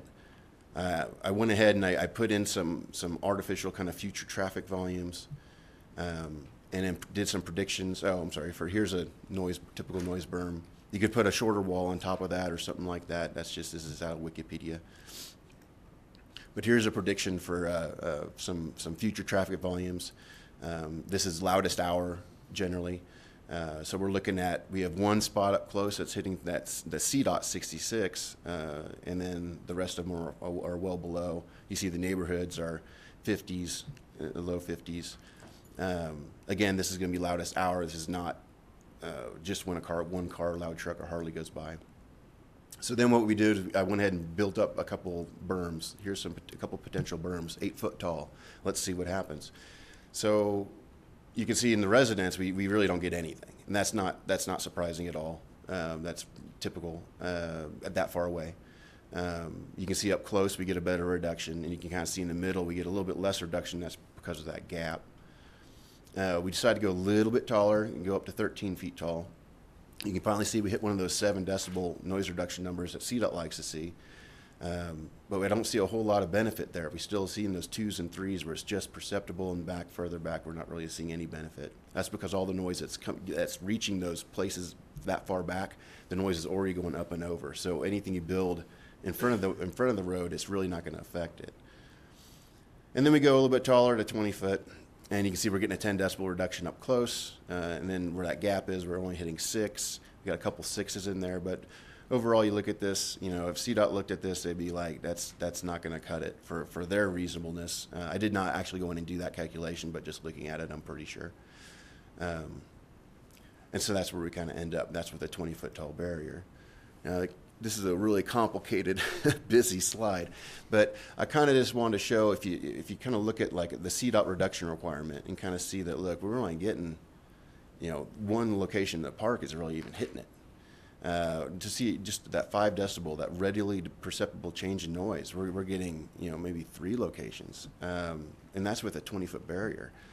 13-foot barely, you know, hits 2 of those. So it's tough for a non-dense park like that to achieve reasonable noise reduction if you're going to factor in all the little spots you might be hanging out in a park. Where they work well, again, like as you saw US 6, where you have denser housing and people are a lot closer together.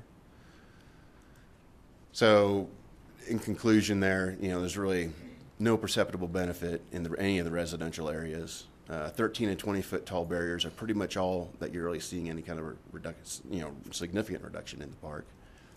And then you look at a berm footprint, because usually you have to maintain these berms. You want to mow them, and so you got to have you can have only so much slope to them. So you get a very large footprint for a 20-foot tall at 100 feet wide. So then going kind of back to the noise ordinances. You know, there's the subjective noise ordinance where it pretty much just says in there, don't be unreasonable. Leave it to the police officers to make their judgment call. Leave it to planning staff if they think that HVAC unit's going to be loud. You know, whatever is reasonable. Then you get to the objective ordinances, where you have the more the numeric limitations, the 50, 55 dB at night, and then now you have to enforce that. Now you're pulling out noise meters, or you're having a noise consultant come in and tell you that a development's not going to exceed any of those with any of their equipment or their planned uses. And then you kind of have the hybrid ordinance, where you kind of, you know, pick and choose what you want to put in there and make sure it doesn't conflict itself. So the hybrid noise ordinance, I guess for Lakewood, we're calling it, I guess, a hybrid. That's kind of what we ended up with. No numeric volume limitations. You have all these limits, and these are great because it's, again, easy to enforce. Doesn't take anybody with a meter and a whole lot of knowledge and noise to deal with it. And then you have the subjective components, which keep the just leave it again to the police officers to make the decisions. And then, as we saw before, the temporary so you can do the nighttime construction, that sort of thing. Whereas one example I can kind of give you with the exemptions, I actually did do one I've done a couple actually where it was on one side was Lakewood, other side was Denver. Denver has a very complex way to get a nighttime noise ordinance. It used to include measurements. We finally got them to drop the measurements, the ambient noise measurements, the existing measurements. It requires an analysis. It requires notification. It requires hotel vouchers. It requires measurement to come out and take measurements during the night. It requires submitting reports each week.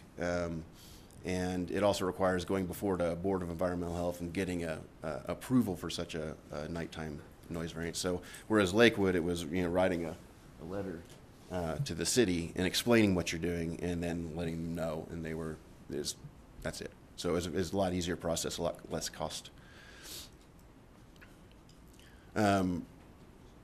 This is an example of the city of Loveland. I've done a bit of work in there. For their ordinance, the traffic noise is exempt. Some other ordinances, they may include traffic ordinance, or may include the traffic in the ordinance. But this is a typical one. It works pretty well. They do have staff that will go out and measure. They do have requirements to submit a noise study with a plan development to ensure that you're not going to exceed. So if with Lakewood considering this, you'd have to consider how you're going to enforce it, who's going to do it. You have to train the people how to do it.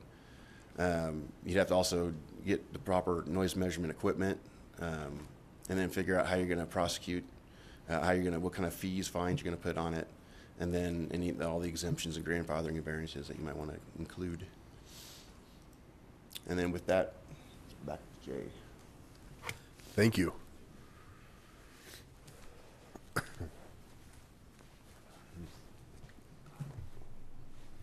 I want to talk just a little bit about our request to you, and that is to seek some guidance on whether or not you want to move forward with additional discussion regarding the noise ordinance, and if so, what components. And I've listed 3 items here that might be topics for a future study session if you choose, only because those are the ones that we've heard more about. You saw the long list of different types of noise complaints. Most of those we haven't heard much about. So I narrowed it down to 3 that seem to be of greater interest. And I'll walk through each of those individually. The first one is individual vehicle noise. You may remember loud motorcycles as the example in different areas of town. 13% of the complaints over those 4 years. That translates to a total number of complaints of about 10 per year. One of the challenges, of course, with this is that you have to be there when it happens, and that's very difficult to do. Currently, it's an unreasonableness standard or reasonableness standard, plus the limitation on modifications to the muffler system. A numeric standard of some sort, a decibel standard for any kind of noise being added to the noise ordinance would require the kinds of things that Mr. Surgeon mentioned. We'd have to have the equipment, we'd have to train the people, we'd have to have the people who are trained with the equipment available when the noises are happening. It's a little more complex than using a reasonableness standard. But it's possible, as you saw in the Loveland ordinance example. So that's one that perhaps you want to consider because you've heard more of those kinds of complaints than some of the others. The second one is the arterial road noise, and this is the constant noise. This isn't a single vehicle kind of a thing. It's the kind of situation that Mr. Surgeon mentioned where to get the 3 decibel increase, which is what's necessary for it to be perceptible, you have to double the traffic volume. It's about 2% of the complaints, which translates to about 2 per year on the Lakewood request system. And one of the key features of this is it's essentially a retrofit program. Lakewood doesn't have many new arterial streets yet to be built. There's a little bit in the Rooney Valley, but not much. Most of that's even built at this point. So this would probably be publicly funded projects. If you began to think about which roads are the loudest, you could probably start with 6th Avenue and then look at 285 and Wadsworth and Kipling and parts of Alameda and other roads as well. But for this discussion, I just talked about arterial streets, the higher volume roadways. They're probably the ones that might draw the most attention. I use 99% as being the percentage that's already built out of all the arterial roadways that will ever be in Lakewood. It may be a little bit higher than that, but I couldn't say 100, because it's not quite done. There's probably 28 to 30 miles of arterial streets that are next to residential properties. Of course, many arterial streets have commercial properties along them where putting up walls would be counterproductive and not desired by the adjacent owner anyway for visibility purposes. The existing homes adjacent to arterials, probably 28 to 30 miles. Those homes vary from just 25 feet from the roadway to as much as, well, you saw in the Rooney Valley, hundreds of feet from the roadway. They also have another issue. If this doorway over here was open right now and somebody was doing something on the other side and it became distracting, somebody would probably get up and shut the door because it reduces the noise. On arterial streets, you have crossing streets, you have driveways. All of those things essentially create a permanent opening in the wall. And as Mr. Surgeon talked about, that one location in the park in the Rooney Valley has an opening. And so the decibel level is higher because more noise can come through there. When you begin to think about all the arterial streets in all of Lakewood, many of those have many gaps. And so it would be a process of looking to identify which locations might make the most sense.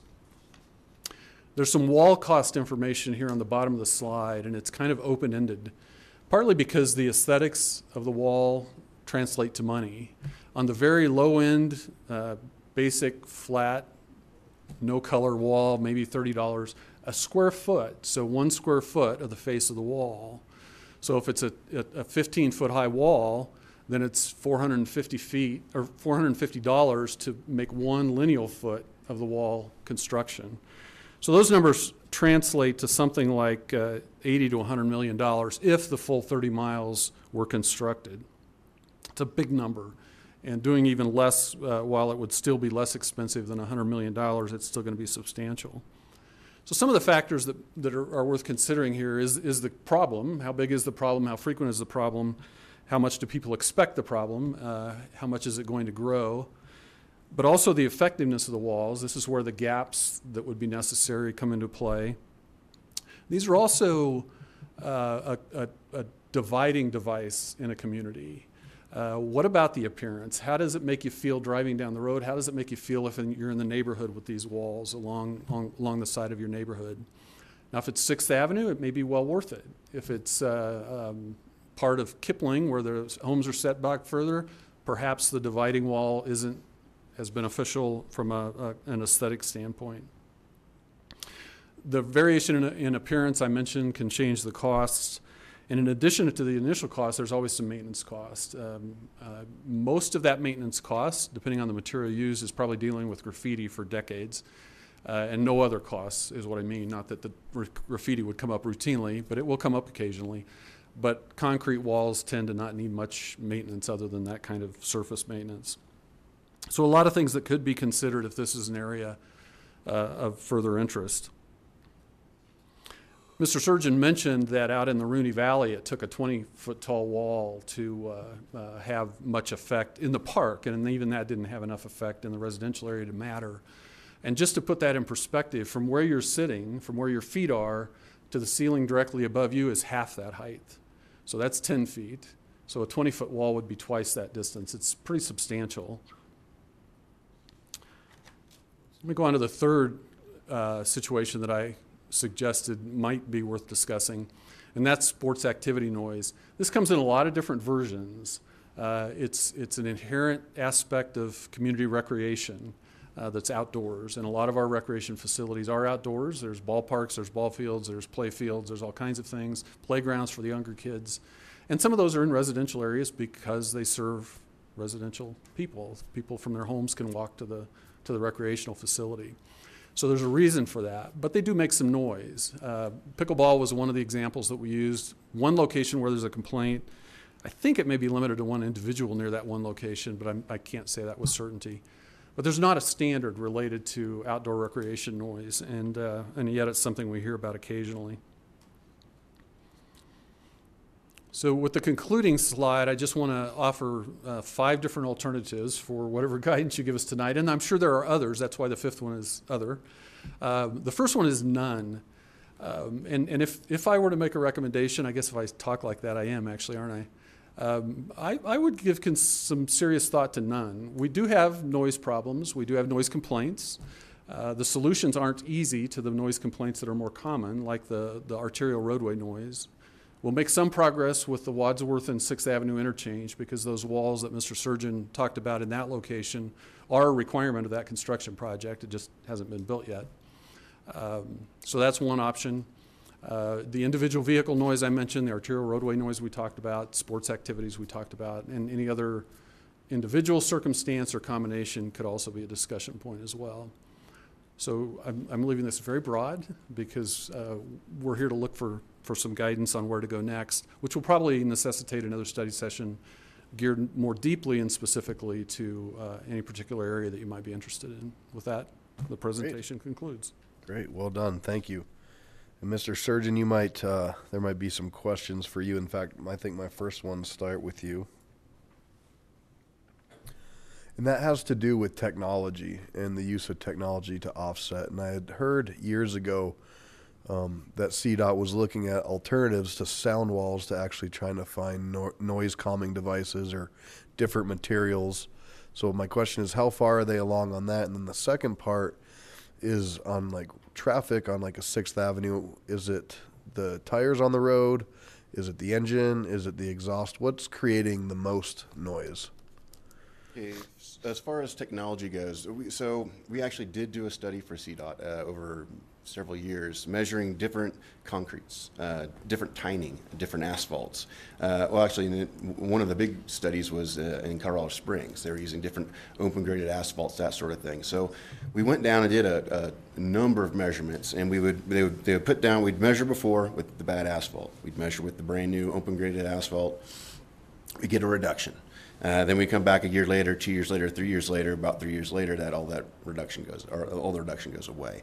Other things with noise walls is going to be like the sound absorbing materials that they'll put on the inside. Sometimes they have to do that, but it is very expensive. And all I see going up nowadays, even with CDOT, is straight slab concrete walls. So there is no new technology that's fixing this. Okay. No. Thank you. And then you had another question about, the noise sources. And noise sources, it's tire road interactions, probably number one, depending on the vehicle, then engine, then exhaust. But it all kind of depends. It's all three of those, though. So it's not just one or the other. But the tire road is the primary. Okay, great. Mr. Abel.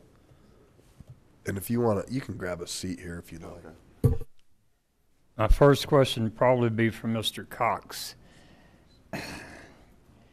There was part of the slide that said if you tie a violation to a decibel reading that you're going to have trained officers and devices.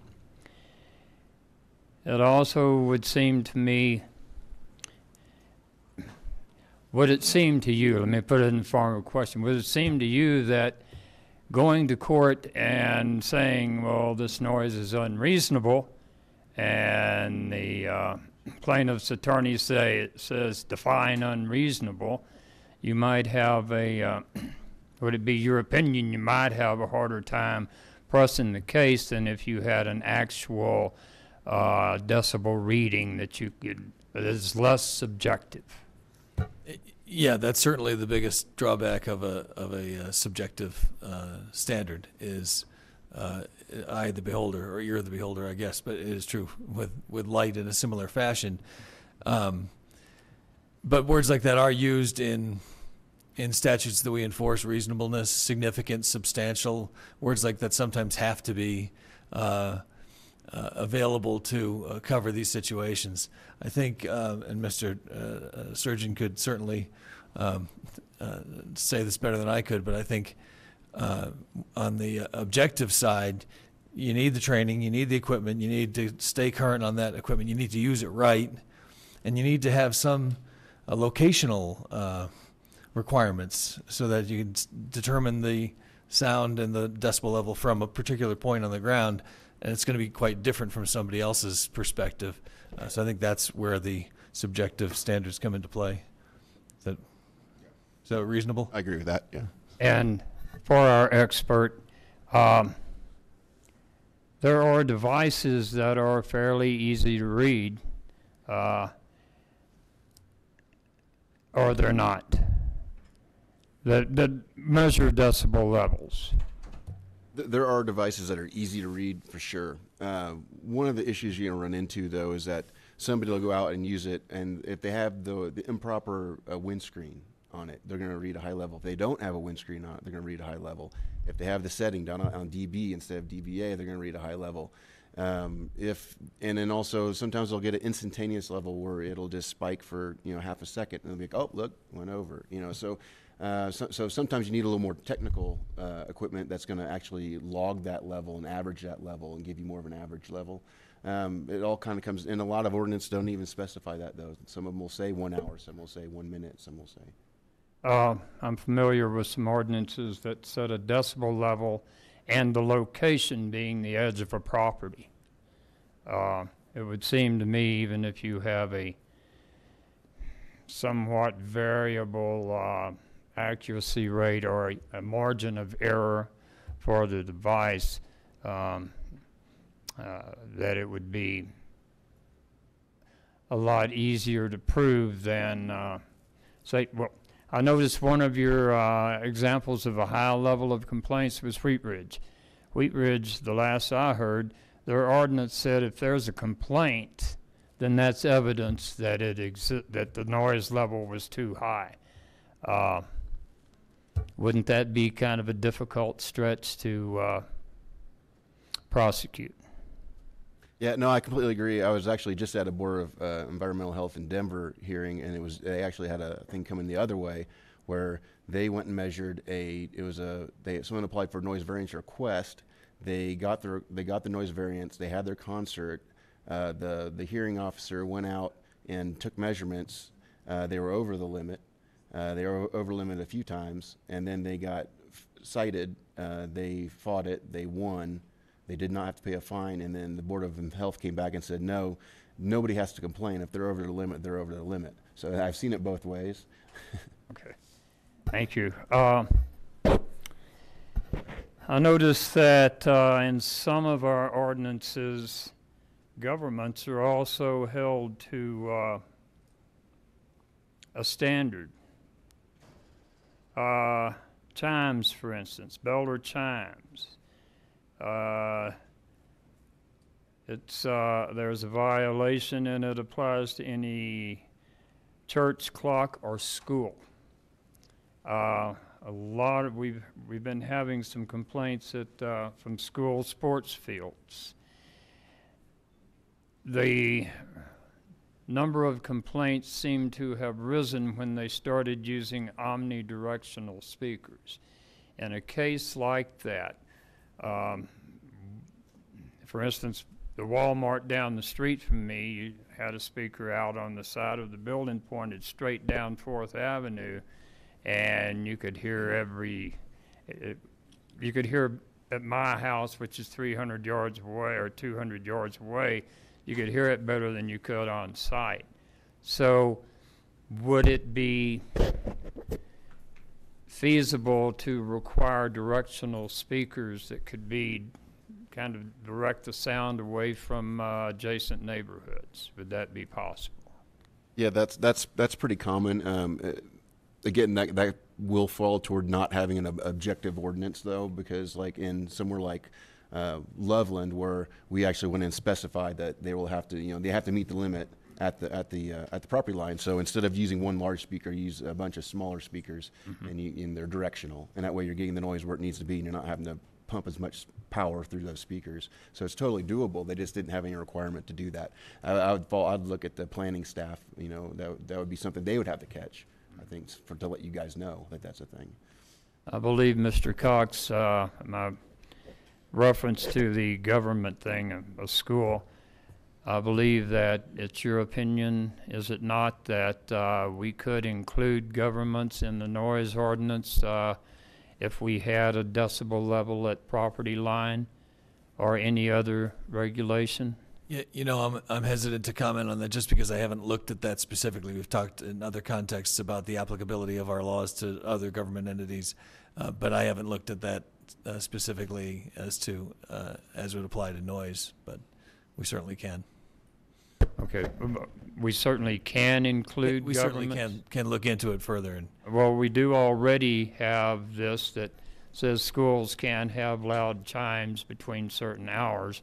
Right. So if we can include them there, it seems like we could include them in other governments elsewhere. I presume that to be valid, but I'm just saying I can't explain why we would have why there'd be a difference in applicability between different kinds of regulations. Okay. And Mr. Surgeon, we now have a 300-foot limit for garbage trucks between the hours of 7 and 10, or 10 p.m. and 7 a.m. I continue to get complaints from neighbors whose children are awakened well before school time by the backup signal on a garbage truck, or having trucks being unloaded and leaving their pulling away from the trailer and making a lot of noise. Is 300 feet standard, or could we expand that? I'm not sure where the 300 feet comes from. We could always look into it. There will be a typical sound power level for a trash truck, but some of those banging and clanging are tough. One thing though that it was actually brought up about technology. There are better backup alarms out there that are they're not tonal. They're broadband. They're also ambient controlled, so that if a truck behind a dump or a trash truck,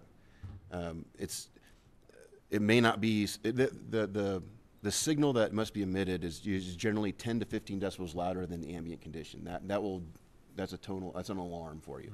And if the level is only 60 decibels behind that trash truck, it's only going to be about 70, 75 versus a constant 107 dBA pumping out every time for no reason. So they're not very expensive. It just hasn't been implemented in the United States a lot. It's coming.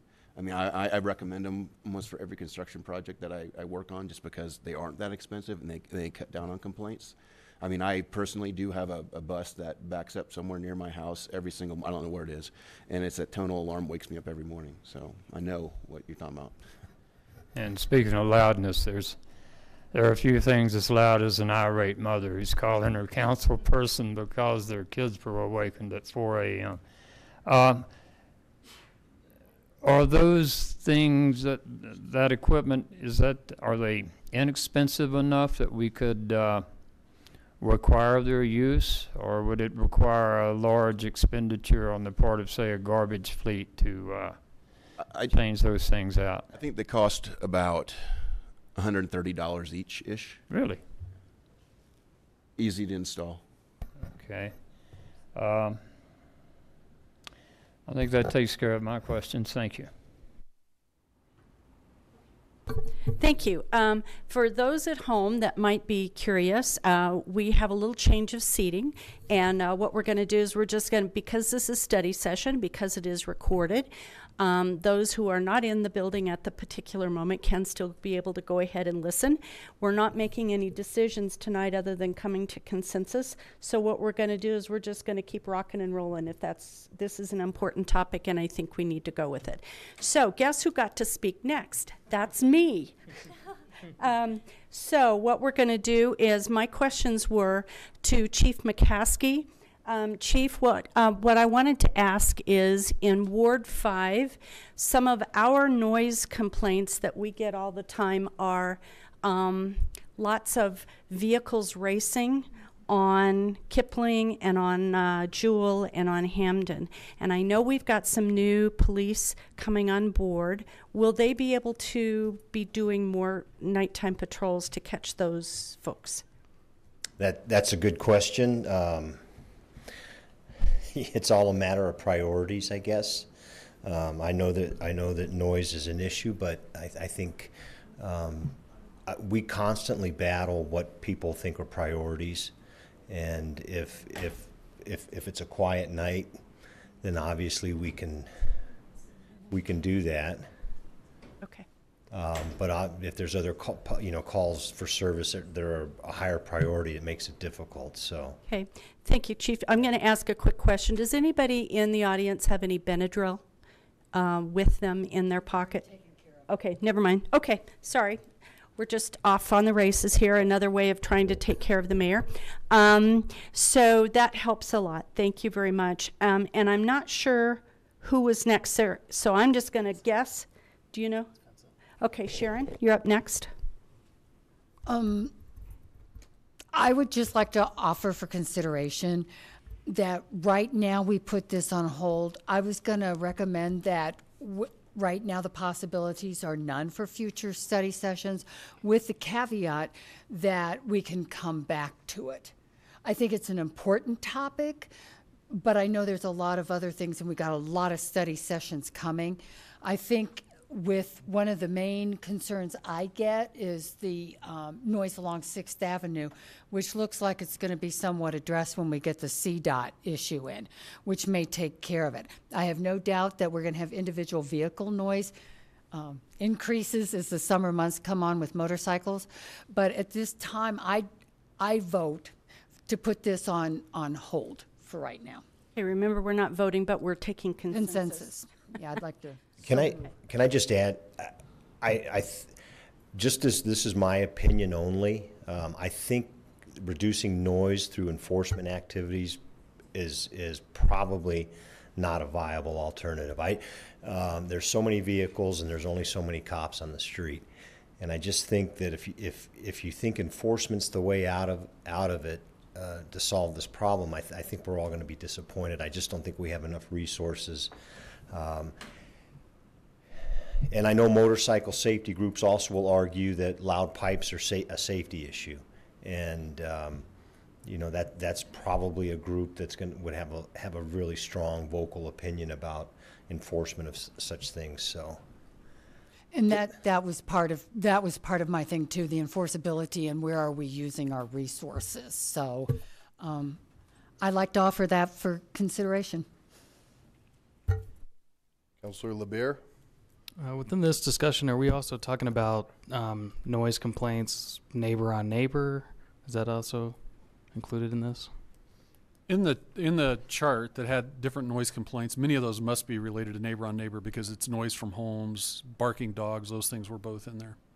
So do we have a figure on, and it might have been in here, I think I missed it, but is there also just a number on sort of calls for complaints or calls for service like that?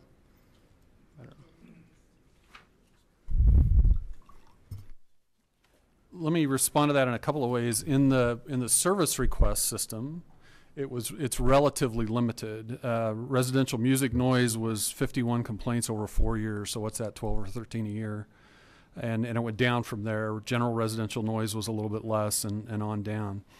In the police department, from the data we got from the communications center, about a third of the complaints are in a general category called noise. So we don't have any more distinction on those. But music plus party is about half of the total. That's probably neighbor to neighbor. Partially my fault. I apologize. Which the party or the music? Both. I guess. So what's the number figure on that every year? And did I miss that? Total on the police. Yeah, I don't have the total on the police.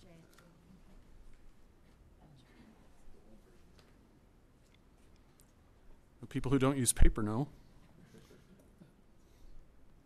This is 4 years worth of data, and the total complaints through the communications center was about 8,700. So music, broken into the 4 categories: fireworks, music, noise, and party. And when our officers go out to these complaints, do we ticket generally?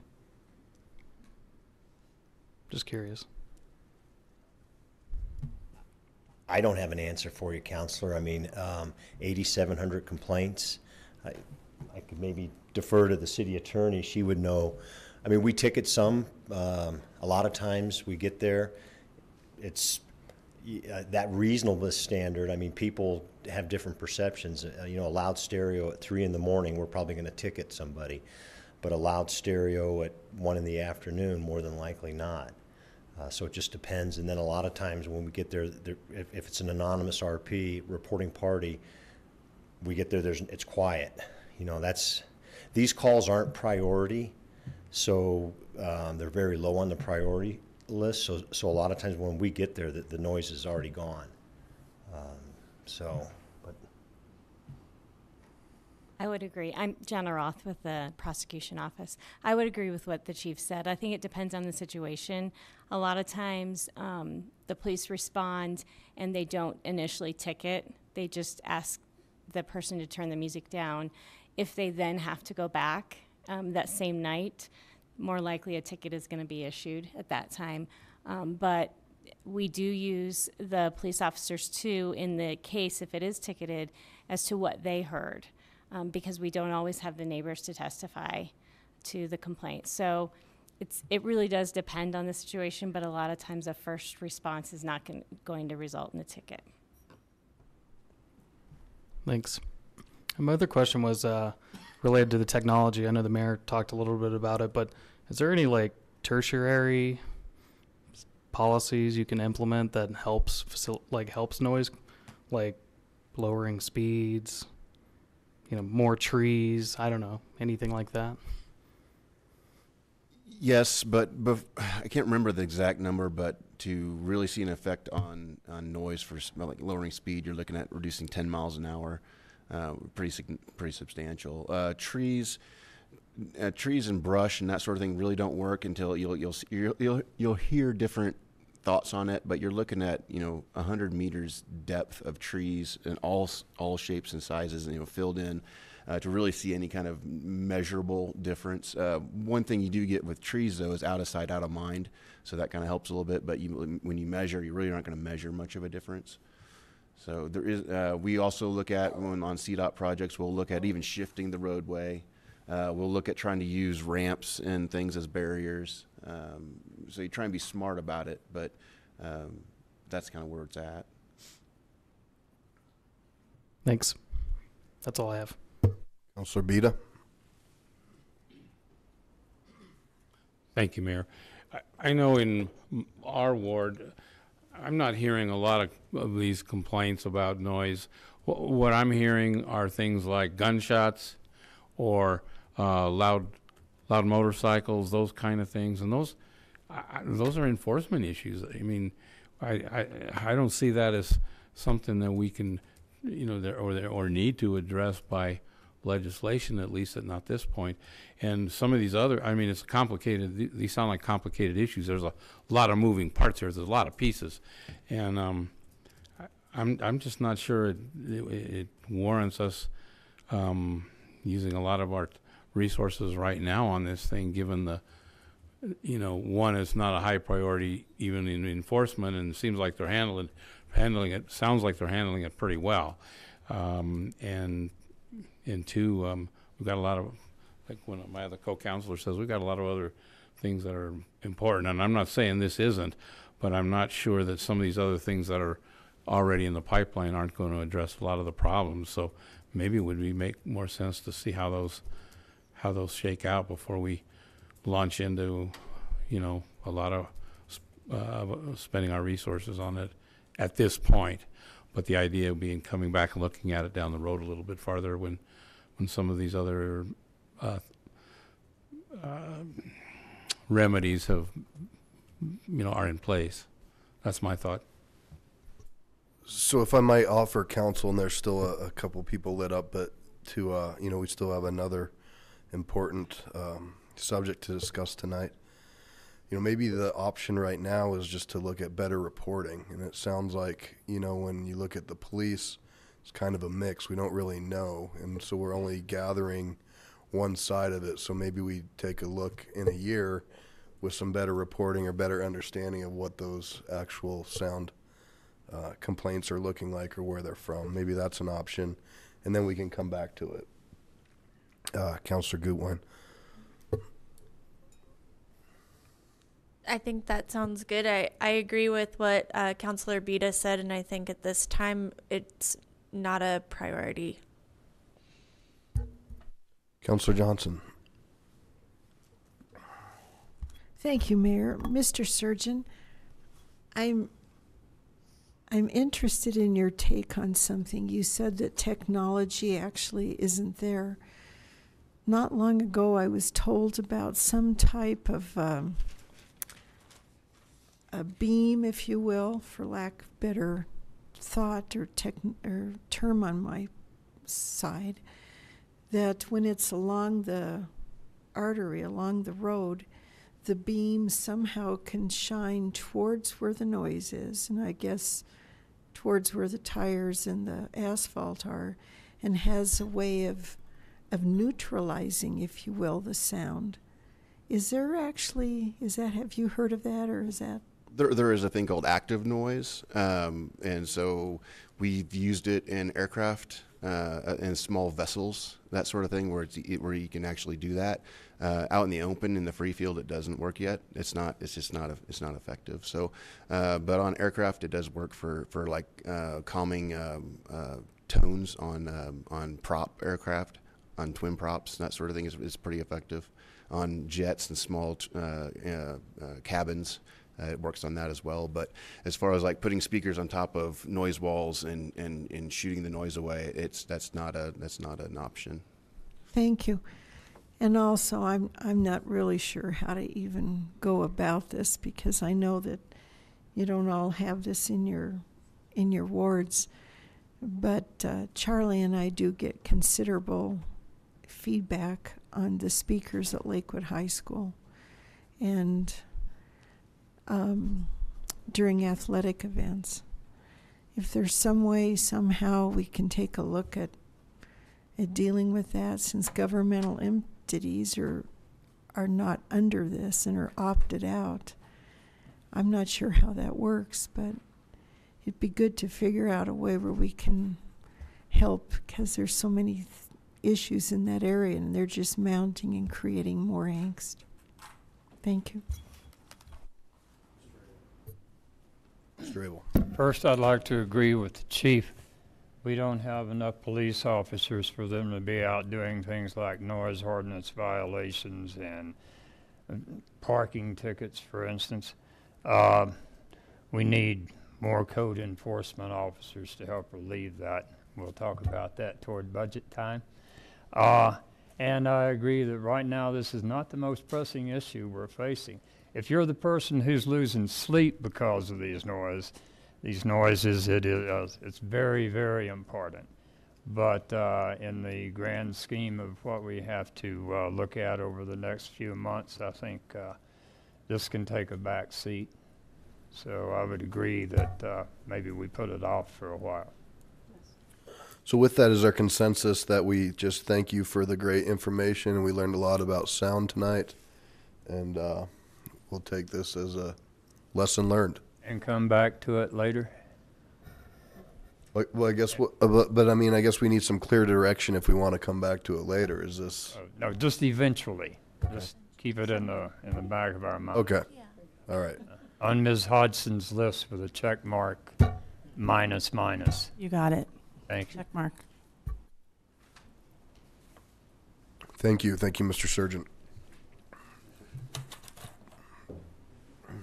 Okay, Jay, you're up next.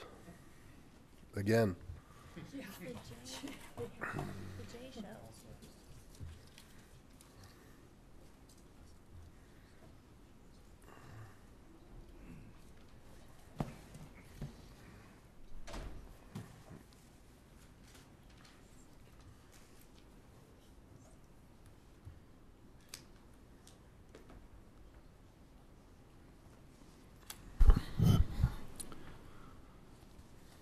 Thank you, Mayor. Council, again, Jay Hutchison, Director of Public Works. And this is a nearing culmination step, I think, in a discussion that's been underway for a while, as many of you know. I do want to cover some components of the information that you received in your packet, but I'm not going to try to cover everything that was in there. I'm not sure that that's necessary, but I'm happy to answer questions about any of that material. The foundation for this discussion is the effect of abandoned shopping carts in the community. Clearly, they're unsightly. They can interfere with pedestrian or bicycle traffic if they're on paths. Can promote blight. There's an expense to the business community and their customers, and we're trying to solve that kind of problem. The recommendation that you'll hear at the end of my presentation is a request that the council, through your consensus process, suggests that the ordinance come forward for final action and adoption. To get to that point, I'm going to talk a little bit about goals, some input that was obtained, and then just outline the ordinance fairly quickly, I think. Let me start with goals. Obviously, the primary goal, the only reason we're really here on this topic, is to get the carts picked up. And that, in my view, includes returning them to the appropriate owners so that isn't just a lost expense that then turns into an expense for the patrons as well. To get there and be able to do that, we need an easy reporting system. We need to make it as convenient as possible for people to tell us where they are as soon as they see those. So we tried to address that. And we want to minimize the public expense. That was a specific topic in August when the City Council discussed this topic. And it also is relevant Because in today's environment with the constitutional provisions, any revenue generated by the program is not actually a net decrease in the cost because it's rebated because of Tabor. So all costs in this program to the city are net costs. None of those can be recovered through the fees that I'll talk about here in a minute. We do want to, or I believe we want to avoid any unnecessary expenses to the businesses and their patrons. And the circumstances vary dramatically between businesses that have shopping carts. Some may have as few as 5 at a particular location. Some have hundreds at a particular location. So their circumstances are very different. The costs that have been reported to us vary. Most of the carts seem to be in the $75 to $150 range a piece. But we've had reports up to $500, and the electric vehicles, which also sometimes leave the sites and have to be retrieved, are thousands of dollars. So there's a broad range. Most are probably in the more like $75 to $150 range. We do want to minimize, I think, the police burden for some of the same reasons that you just heard discussed about noise, and keeping in mind that the ability to identify the perpetrator, the person who stole the cart, is usually very limited. The carts are usually found literally abandoned, so it's difficult to identify the perpetrator.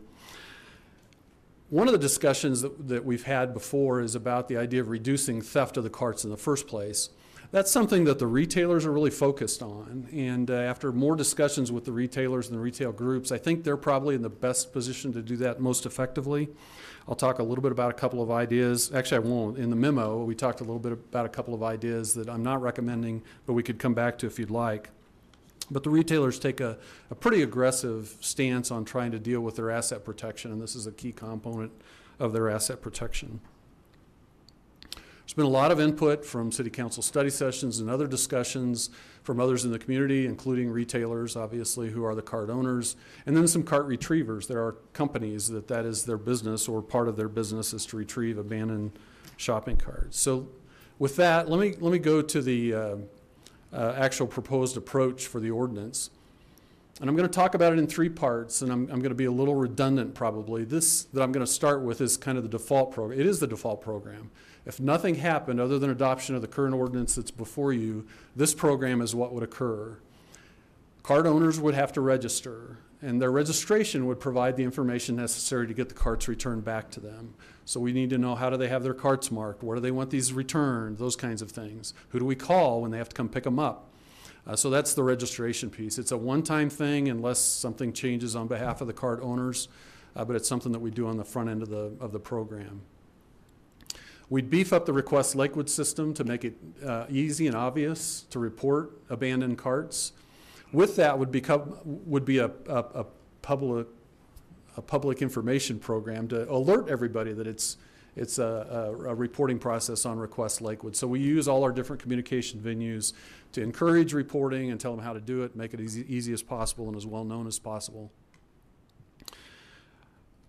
Third, we would actually retrieve the abandoned carts. We'd hire a contractor whose job it would be to respond to those Request Lakewood items and any other information they receive, or an abandoned cart they happen to see while they're out collecting other carts, and pick those up. This is probably a place that I should take just a minute to define what the current draft ordinance means by an abandoned cart. It means a cart essentially that's empty but not on the premises where it's supposed to be. We've had a good deal of discussion, and I think you did as well at your last discussion, about what do you do with carts that have personal property in those. And there are significant issues associated with that, with due process, making sure that we don't throw away things that are invaluable to a person who owns them that happen to be in the cart. And so we want to avoid that problem. The second problem we want to avoid or minimize is the potential for some kind of a confrontation. We're going to hire a cart contractor who's going to be a guy with a truck probably, and not somebody who has police training or other kinds of skills necessarily. And so we don't want to create confrontation. So we're primarily focused, in fact, the way this ordinance is designed, it's exclusively focused on empty carts that are truly off by themselves and abandoned. Those other things are real issues, but they seem to be outside of the scope of the major part of this program. The costs are going to be related to several things. One is hiring the cart contractor, paying the cart contractor to retrieve the carts, having a place to impound those, the administrative part of contacting the owners, having them come in, making sure they pick up the right carts, making sure they pay the bill, those kinds of things. There will be some administrative costs. There will also probably be some orphan carts. We have had a few that you can't identify who they belong to. That's what I mean by orphan carts. So we'll just have to dispose of those. We won't be reimbursed for any costs associated with those. And again, the reimbursement is not a net value anyway. One of the key components that the cart owners brought up was that they're concerned about a program that could provide an incentive for a cart contractor or retrieval contractor to retrieve carts out of the owner's parking lot and then return them and get paid for retrieving not stolen yet carts. So that's a challenge, and it's going to take some administrative work to address that, and probably there's not a perfect answer to that. So it's a simple, direct approach. We have a contact system. We get it well publicized. It's an easy thing to do. We have a contractor whose job it is to follow up on that. The requests would come to a city employee and the contractor directly, so there's not another step in the communication to send the contractor out. And then there'd be reimbursement by the cart owners. We'd have to have an impoundment area. That's the basic program. The ordinance includes 2 options. And I want to emphasize that these are not options, meaning we could do a different kind of ordinance to have this kind of option. These 2 options that I'm going to talk about are in the draft ordinance that you have before you, but they don't come into effect until a cart owner chooses to make them operable. So this is the first option. At a cart owner's choice, they could have an agreement with the cart contractor, the city's cart retrieval contractor, to deliver the carts directly to the cart owner, with the cart owner directly paying the contractor. Does a couple of things. Gets us out of the middle of impounding and managing carts, which I like. It also gets us out of the cost, some of the costs, the retrieval costs that are attributable to that cart owner's carts. So there's some savings for the cart owner, which should provide some financial incentive for the cart owner to ask to implement this approach. And it's likely, although I'm not prepared to say it's certain, that the cart contractor, the retrieval contractor, would actually be paid more in total if they had a lot of cart owners asking that the retrieval contractor return the carts to that particular owner. So there's 2 incentives on both sides financially that would suggest this might work really well and get the city almost out of the business of cart retrieval. The second option, again, this is in the ordinance. It's not an optional ordinance. It's a part of this ordinance. Is a proposal that's a little broader, and it's a little less well-defined. This would be an entirely alternative program. So a cart owner or a consortium of cart owners could say, I understand the city's ordinance, but I want to do it a whole different way. And we have an example of that I'll talk about here in a minute. But that would allow the city to evaluate their proposed program and say, you know, that's comparable or better than what we would do, so go for it. If it fails, we'll come back to the default program. That won't go away because it will have been adopted with the ordinance. So in summary, the key here is that we want to reduce the asset loss if we can and reduce the community costs. And I don't just mean dollar costs here, but the blight and the other kinds of costs that abandoned carts cause. We want to make sure they get retrieved. That's why the default program is focused on just go get them. And then we want to eventually get them back to the owners. Any of these kinds of programs would do that, any of the options. And then we do have options specifically there to decrease the financial obligation of the community and to make the administration as efficient as possible. The recommendation, as I said, is for City Council consensus to bring the ordinance forward for adoption. Now a footnote, as you received by email, the Colorado Retail Council has made a proposal that essentially would fit under the second option. They have proposed to do their own cart collection program that would deal with carts around the city. It's not completely fleshed out. We haven't tried to ask all the questions that we should probably ask, but apparently there's interest in at least one alternative to the default program, which I was thrilled to see, frankly. I think it may offer an opportunity to do things a little more efficiently. But it's not been fully vetted. We wouldn't do that until we actually have an ordinance to compare it against. So I just wanted to give you a heads up that that is certainly a possibility. And with that, I think I'll end the presentation and we can go further, right. Mayor. Well, thank you very much. Jay, you've done a lot of background on this. I think, you know, there's very few comparables throughout the community, throughout the nation that have ordinances. And when we looked at a couple templates, I think you've exceeded a lot of that. And I think in the early days when Councilor Johnson and I met with the retail council, this is really what your intention was to get them to take ownership. So to be really short, I look forward to seeing this come forward to first reading with all the recommendations. But secondly, I think this council, and maybe there's some creative ways, we talked about this at the study session.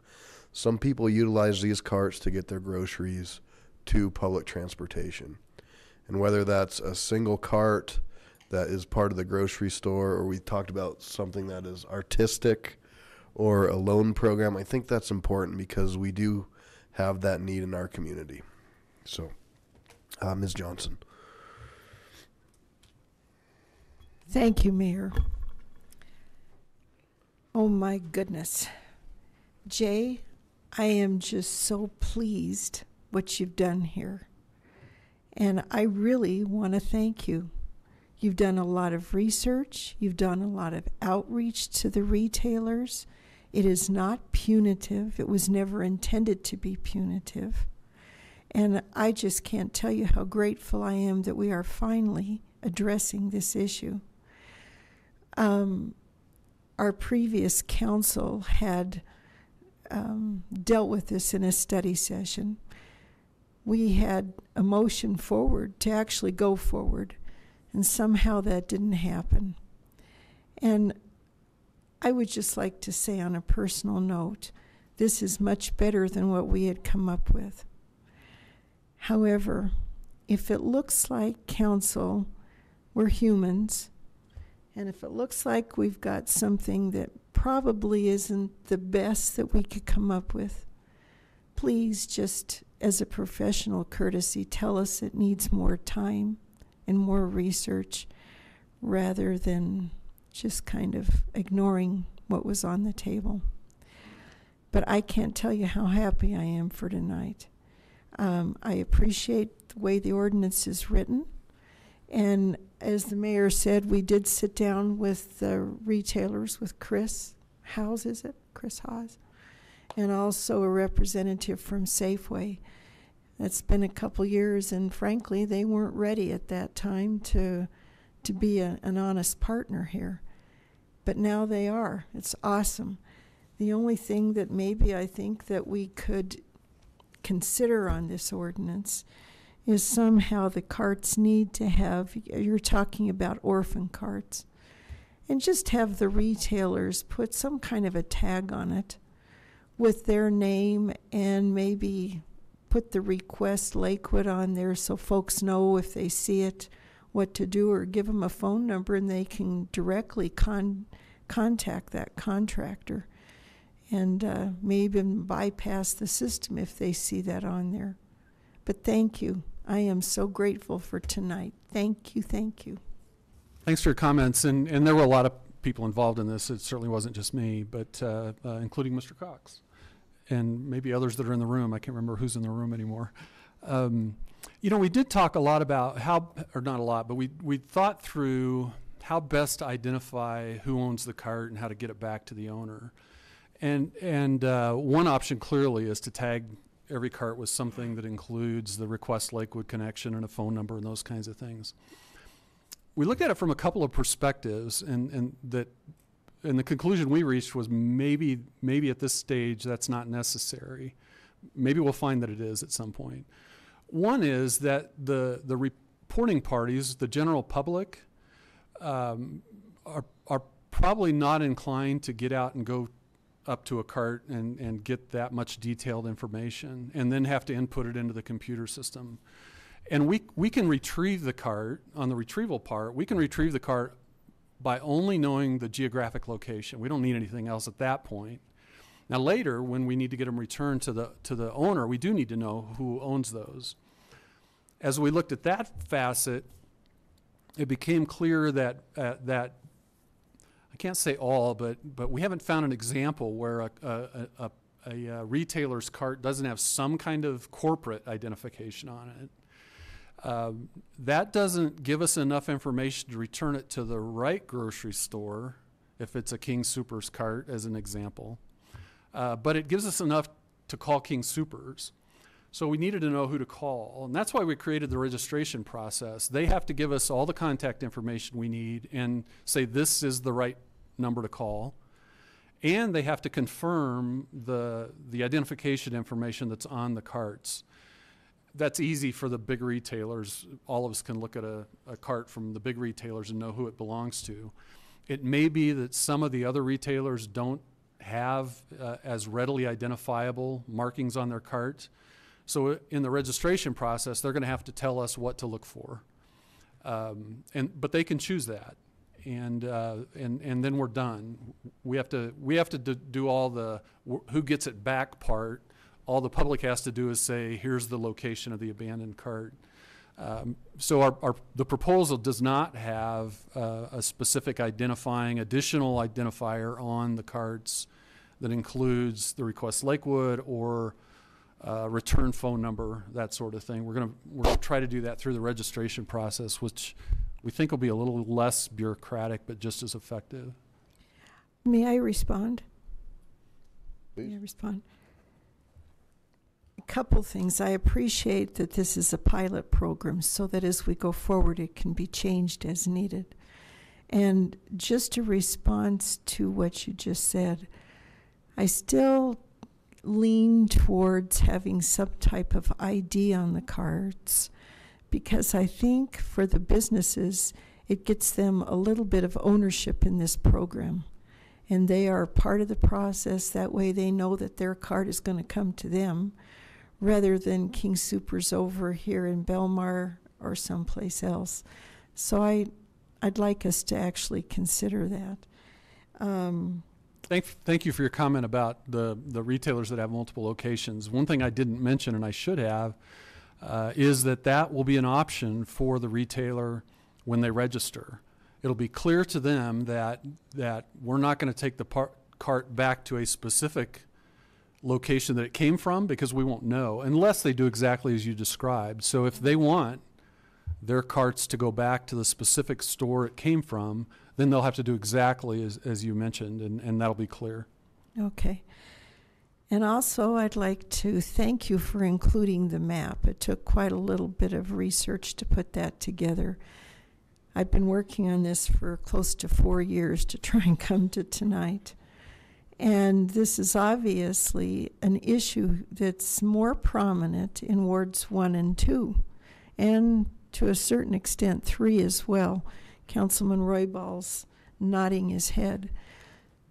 Wards 4 and 5 don't understand to the same degree what the neighborhoods are dealing with this, because they frankly are a sign of blight. And we're doing everything we can to clean up Colfax. This will make a huge difference, and I just can't thank you enough. Thanks. Mr. Royball. Thank you, Mayor. Jay, thank you again. Just wanted to bring out some points of clarification. Some of the industry has a new system where the wheels, once they pass a certain point, the wheels lock up. So and it's not fail safe. I mean, they can pick up the cart and put it over the electronic wire going across, and then they can push it. But the wheels generally end up locking. And a lot of the stores have come up with this new system. They still have some of the old, carts, and they're still moving. But, here's a thought. When the residents come and they walk down a certain main corridor and they have a cart, and then they get on the bus and they leave. And you were talking about some maybe administrative thoughts on how they work, and you had talked about the goal request. Well, you know, we wanted to make sure that the city or the actual cart owners do not get flim-flam back and forth by a contractor. Well, if you feed them the information, they know exactly where the cart is, so it's already been documented. The other case in point may be that the individual contractor can take a picture of the cart in a certain area, document it, submit it forward, and let them know so it's documented forward that this is where the cart was. So, you know, it's basically administrative, you know, things that they can do. But overall, when I looked at this, I thought it was fantastic. I thought it was well planned out, and I'm excited for Ward 3. Great. That's all I got. Great. Thank you, Ms. Gutwein. Thank you. Great job. Thank you so much. And just a couple quick questions. So, and now I just forgot what the name of that organization is that is potentially coming up with their own solution. The Colorado Retail Council. Thank you. Could you explain that again? And if I'm not understanding if they will take action regardless of if we have an ordinance or if it's dependent on the ordinance, or what the relation is there. I don't know the answer to that question. I've not asked them. They've been involved in discussions. They knew the ordinance was coming. They've known the general outline and, of course, have seen it since it went online about 10 days or so ago. I just don't know whether they will go forward with or without the ordinance. I don't know the answer to that question. I am recommending that you go ahead and pass the ordinance. If their program proves adequate, there's no harm done, and it's a backup in case at some point in time they choose to discontinue that. So their program would work in addition to the ordinance, or if it was so effective, then it would potentially replace this.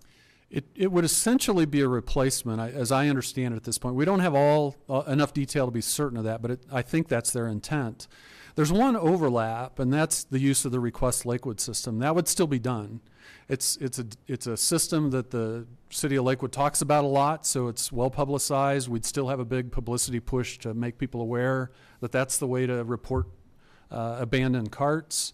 And the system can simultaneously notify a city staff person and the retail council, or if it's the city's cart collection contractor, that contractor.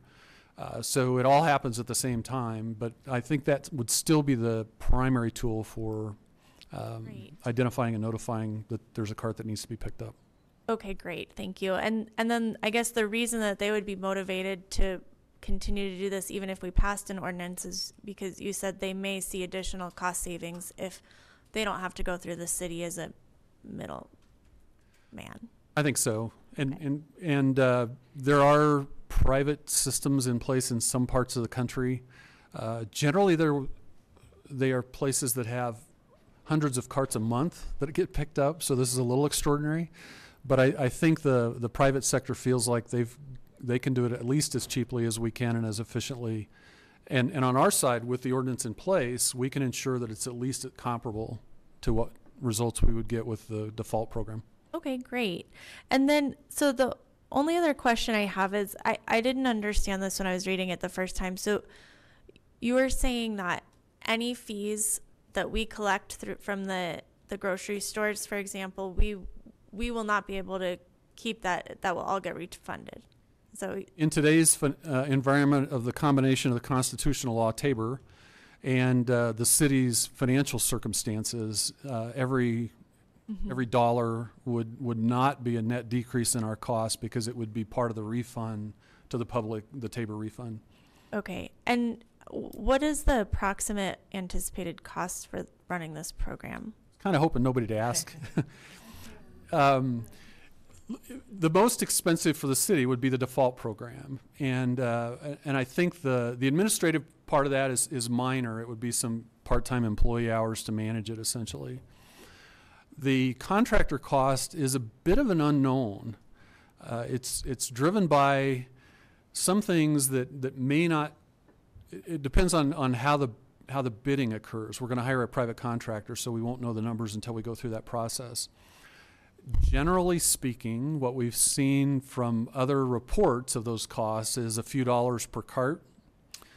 So if we're looking at 20 carts a month average that Public Works has picked up. Now that doesn't say that's all of the carts that were out there, because the retailers have been picking up carts too.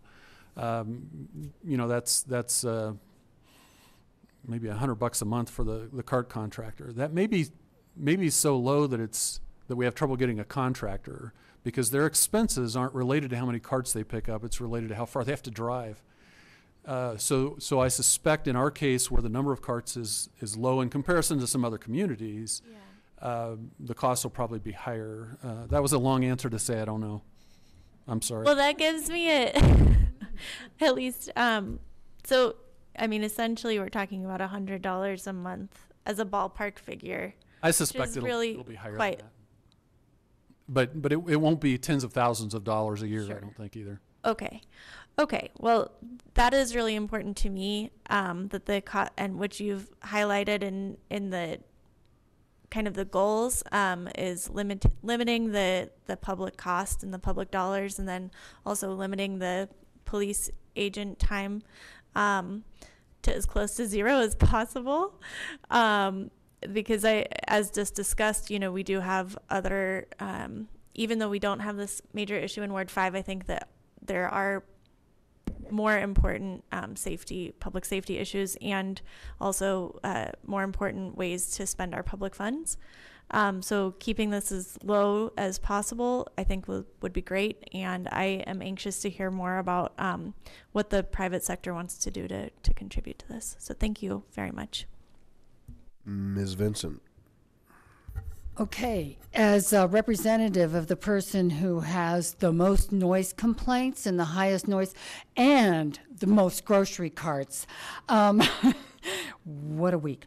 I would like to say, can we come up with something to move this ordinance forward, Mr. Mayor? Oh, yeah, certainly. I was just letting everybody speak their piece. Oh, okay. I just thought, I heard that everybody liked it, so I thought maybe we could move it forward. Well, my board says different, yes. Oh, boy, okay. Equal opportunity. Ms. Harrison. And then, potentially, if nobody else lights up, we can find a consensus. Okay. Boy, I like it when I get to be the last one. Here's what I would like to propose. Could we do 1-year pilot program with hopes that the private sector will come to the table with a doable thing and get us off the hook? And at the end of the pilot program, we'd have the ability to sunset and unload if we don't like it. So I'd tackle that. I think that's something we can bring forth at second reading, and if that's something the council wants to do, we can do that. So with that, is there a consensus clearly to move forward? All right, so we'll move forward. You might, if you ever talk to the shopping cart manufacturers, they could team up with Roku, you know, the little vacuum cleaners that find their way back home. Maybe the Roomba, sorry. That's the Benadryl. Thank you. All right, nice job, Jay. Nice job all night tonight. This is the J night. Amara, you are the only one kind of left. Well, there were some other people that wanted to speak, so they just told me to say, and ditto for them when I'm done. Oh, great. Welcome. Thank you. So I'm here to talk about the building code update, and I'm here to talk about section 14.01.060, page 2. So after several years of attending these meetings with you, and workshops, and ward meetings, I would bet I'm pretty accurate in saying you're not here for your good health. And I would also bet that you haven't spent your hard-earned money, and you haven't to get elected, and you haven't sacrificed your time with family, your income and your jobs, and your personal time to be here. So I think we would probably all agree that you're here for a reason, a passion. You're here to be relevant, and you're here to fulfill the promises you made to your constituents to represent us, to be a voice in the city hall, in this building, for the citizens, because you're it. So therefore, I would like to ask you to review paragraph A, or newly proposed paragraph A, that essentially renders you impotent. The first sentence reads, "The City Council shall by resolution establish or modify fees related to the codes adopted herein." Well, of course. And then the next sentence goes on to say, "But upon application to the city manager may waive or reduce said fees if such action will further the economic goals of the city as set forth," blah, blah, blah. What's the point of setting fees, having you debate them till 11 o'clock at night, representing the will of the people or your own intelligence, if they're just going to be rendered moot by an individual, privately, nothing personal, whatever the individual is in that seat? Why have fees? And then I look down to 2 paragraphs later, and the present provision that City Council shall by resolution establish or modify fees relating to the codes adopted herein is struck, taking you out of the equation altogether. Why? You remain a representatives of the people. So therefore, I ask you to please do not vote away your relevance as it relates to permitting and building fees.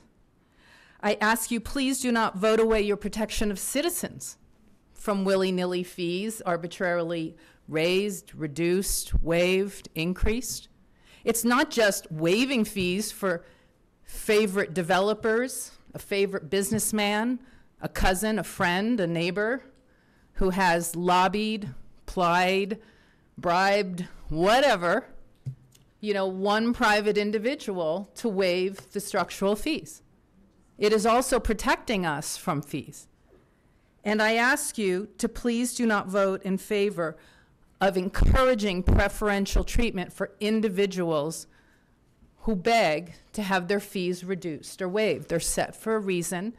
They should remain fair and equitable to everyone, not individually assessed on a case-by-case basis privately by one individual that is an employee, not a representative of the people. Thank you very much. All right, I'll close public comment. And I think, if possible, maybe, Ms. Hodson, in fact, I don't think you've ever had the opportunity to do this. I think maybe it comes into play with economic development, but maybe there could be more of an explanation. And maybe Amara could get in touch, or we could get in touch with her and explain a little bit more. I understand where you're coming from, but I think the gist of it is off. And so I think we're going to need some more explanation of that reasoning and what that would entitle and where that comes into play. We can absolutely do that. Okay. Thank you very much. All right, reports. I'm going to start with Ms. Harrison. 2 things. I wanted to say that our Ward 5 meeting was absolutely wonderful this Saturday. We had a great group participation where we discussed different planning and developing questions in the city of Lakewood, and it was really good. I would encourage my fellow councilors, if you want to try it, it was really fun. So that was number 1. And then number 2, I wanted to my fellow councilors and the watching public to know that I had a hearing today. I had a campaign finance complaint filed against me. I went to the hearing. The hearing the officers will be making that decision. I'd like to thank Adrienne Hannigan for bringing this forward. It is good citizens like Adrienne that bring our mistakes to light. It was an honest mistake on my part. I had no intention of hiding money by any means. I just didn't read the code in the way that she did. So I just want to apologize to the public, and everybody needs to know that the fines will be paid, and I say thank you very much. Thank you, Ms. Harrison. I appreciate the way you've handled this. Mr. Roybal? Thank you, Mayor.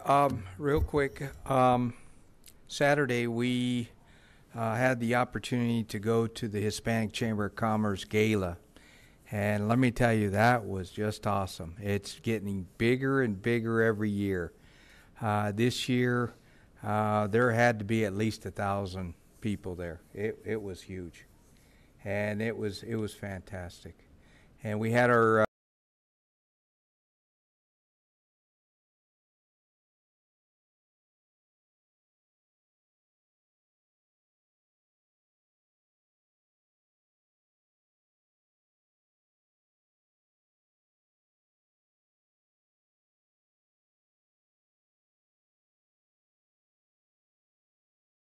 passed away, and they had the funeral booked. We probably could have squeezed in, but we thought it would be a distraction for our ward members' community to be strolling in and out of the meeting area. So we decided the best thing to do would be to cancel the meeting, and we'll pick back up the first Saturday of next month. Mr. Skilling? Our Ward 4 newsletter just went out, getting better thanks to Barb every month.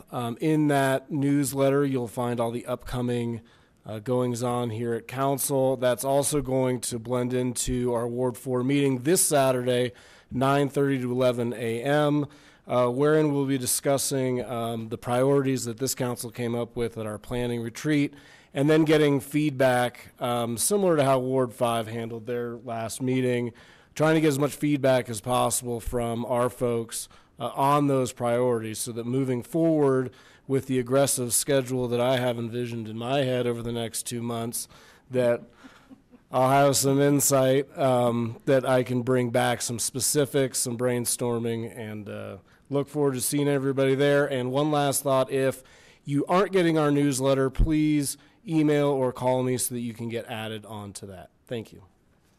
Councilor LeBear. Alrighty. Well, I'll just say that Alameda Gateway Community Association meeting is on the 7th of March, which is Wednesday, 7:30 to 9 a.m. It's at River Church, 220 South Yarrow Street, and I do plan on being there, so looking forward to that. Also, I would just mention our Ward 2 meeting has been canceled due to I am going to be out of town for a conference, and I think Sharon has a conflict as well, Councilor Vincent, and yeah, thank you. Ms. Gutwein? No report. Mr. Beta? Very short. We had two great ward meetings, one this morning, one last Saturday. Had good turnouts at both, a lot of participation and robust discussions. All were very respectful, so thank you all for coming out, and I hope we continue that in the future. That's all. Ms. Vincent? Ms. Johnson? No report. All right, so I'll close. I'll pick up where Mr. Roybal left off as well. Just the Hispanic Chamber event honored a very special friend of Lakewood, resident of Lakewood, one of the first members, I think, on our diversity council. Jerry Natividad received the Lifetime Achievement Award from the Hispanic Chamber. So congratulations to Jerry and his family. He's done quite a bit. We will not be here next week. Some of us will be in Washington, D.C., carrying on the torch of Lakewood to our folks in D.C. And as Councilor Skilling mentioned, we have an aggressive schedule. And council has really tried to make sure that our information is brought to us sooner, so we have more time to prepare, and so staff's done a great job getting that ready. What I would like to have council do, we have a lot of great questions, and a lot of those questions, all of our directors are available prior to our meetings. And so I just want you to keep that in mind as you review and as you have questions. Please lean on them. There's 11 of us, and we're going to have long meetings for the next few months. So we want to make them as efficient and productive as possible. And with that, we will adjourn at 10:03. Thank you.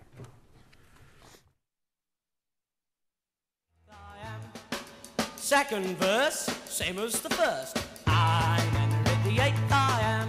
Henry the Eighth, I am, I am. I got married to the widow next door. She's been married 7 times before.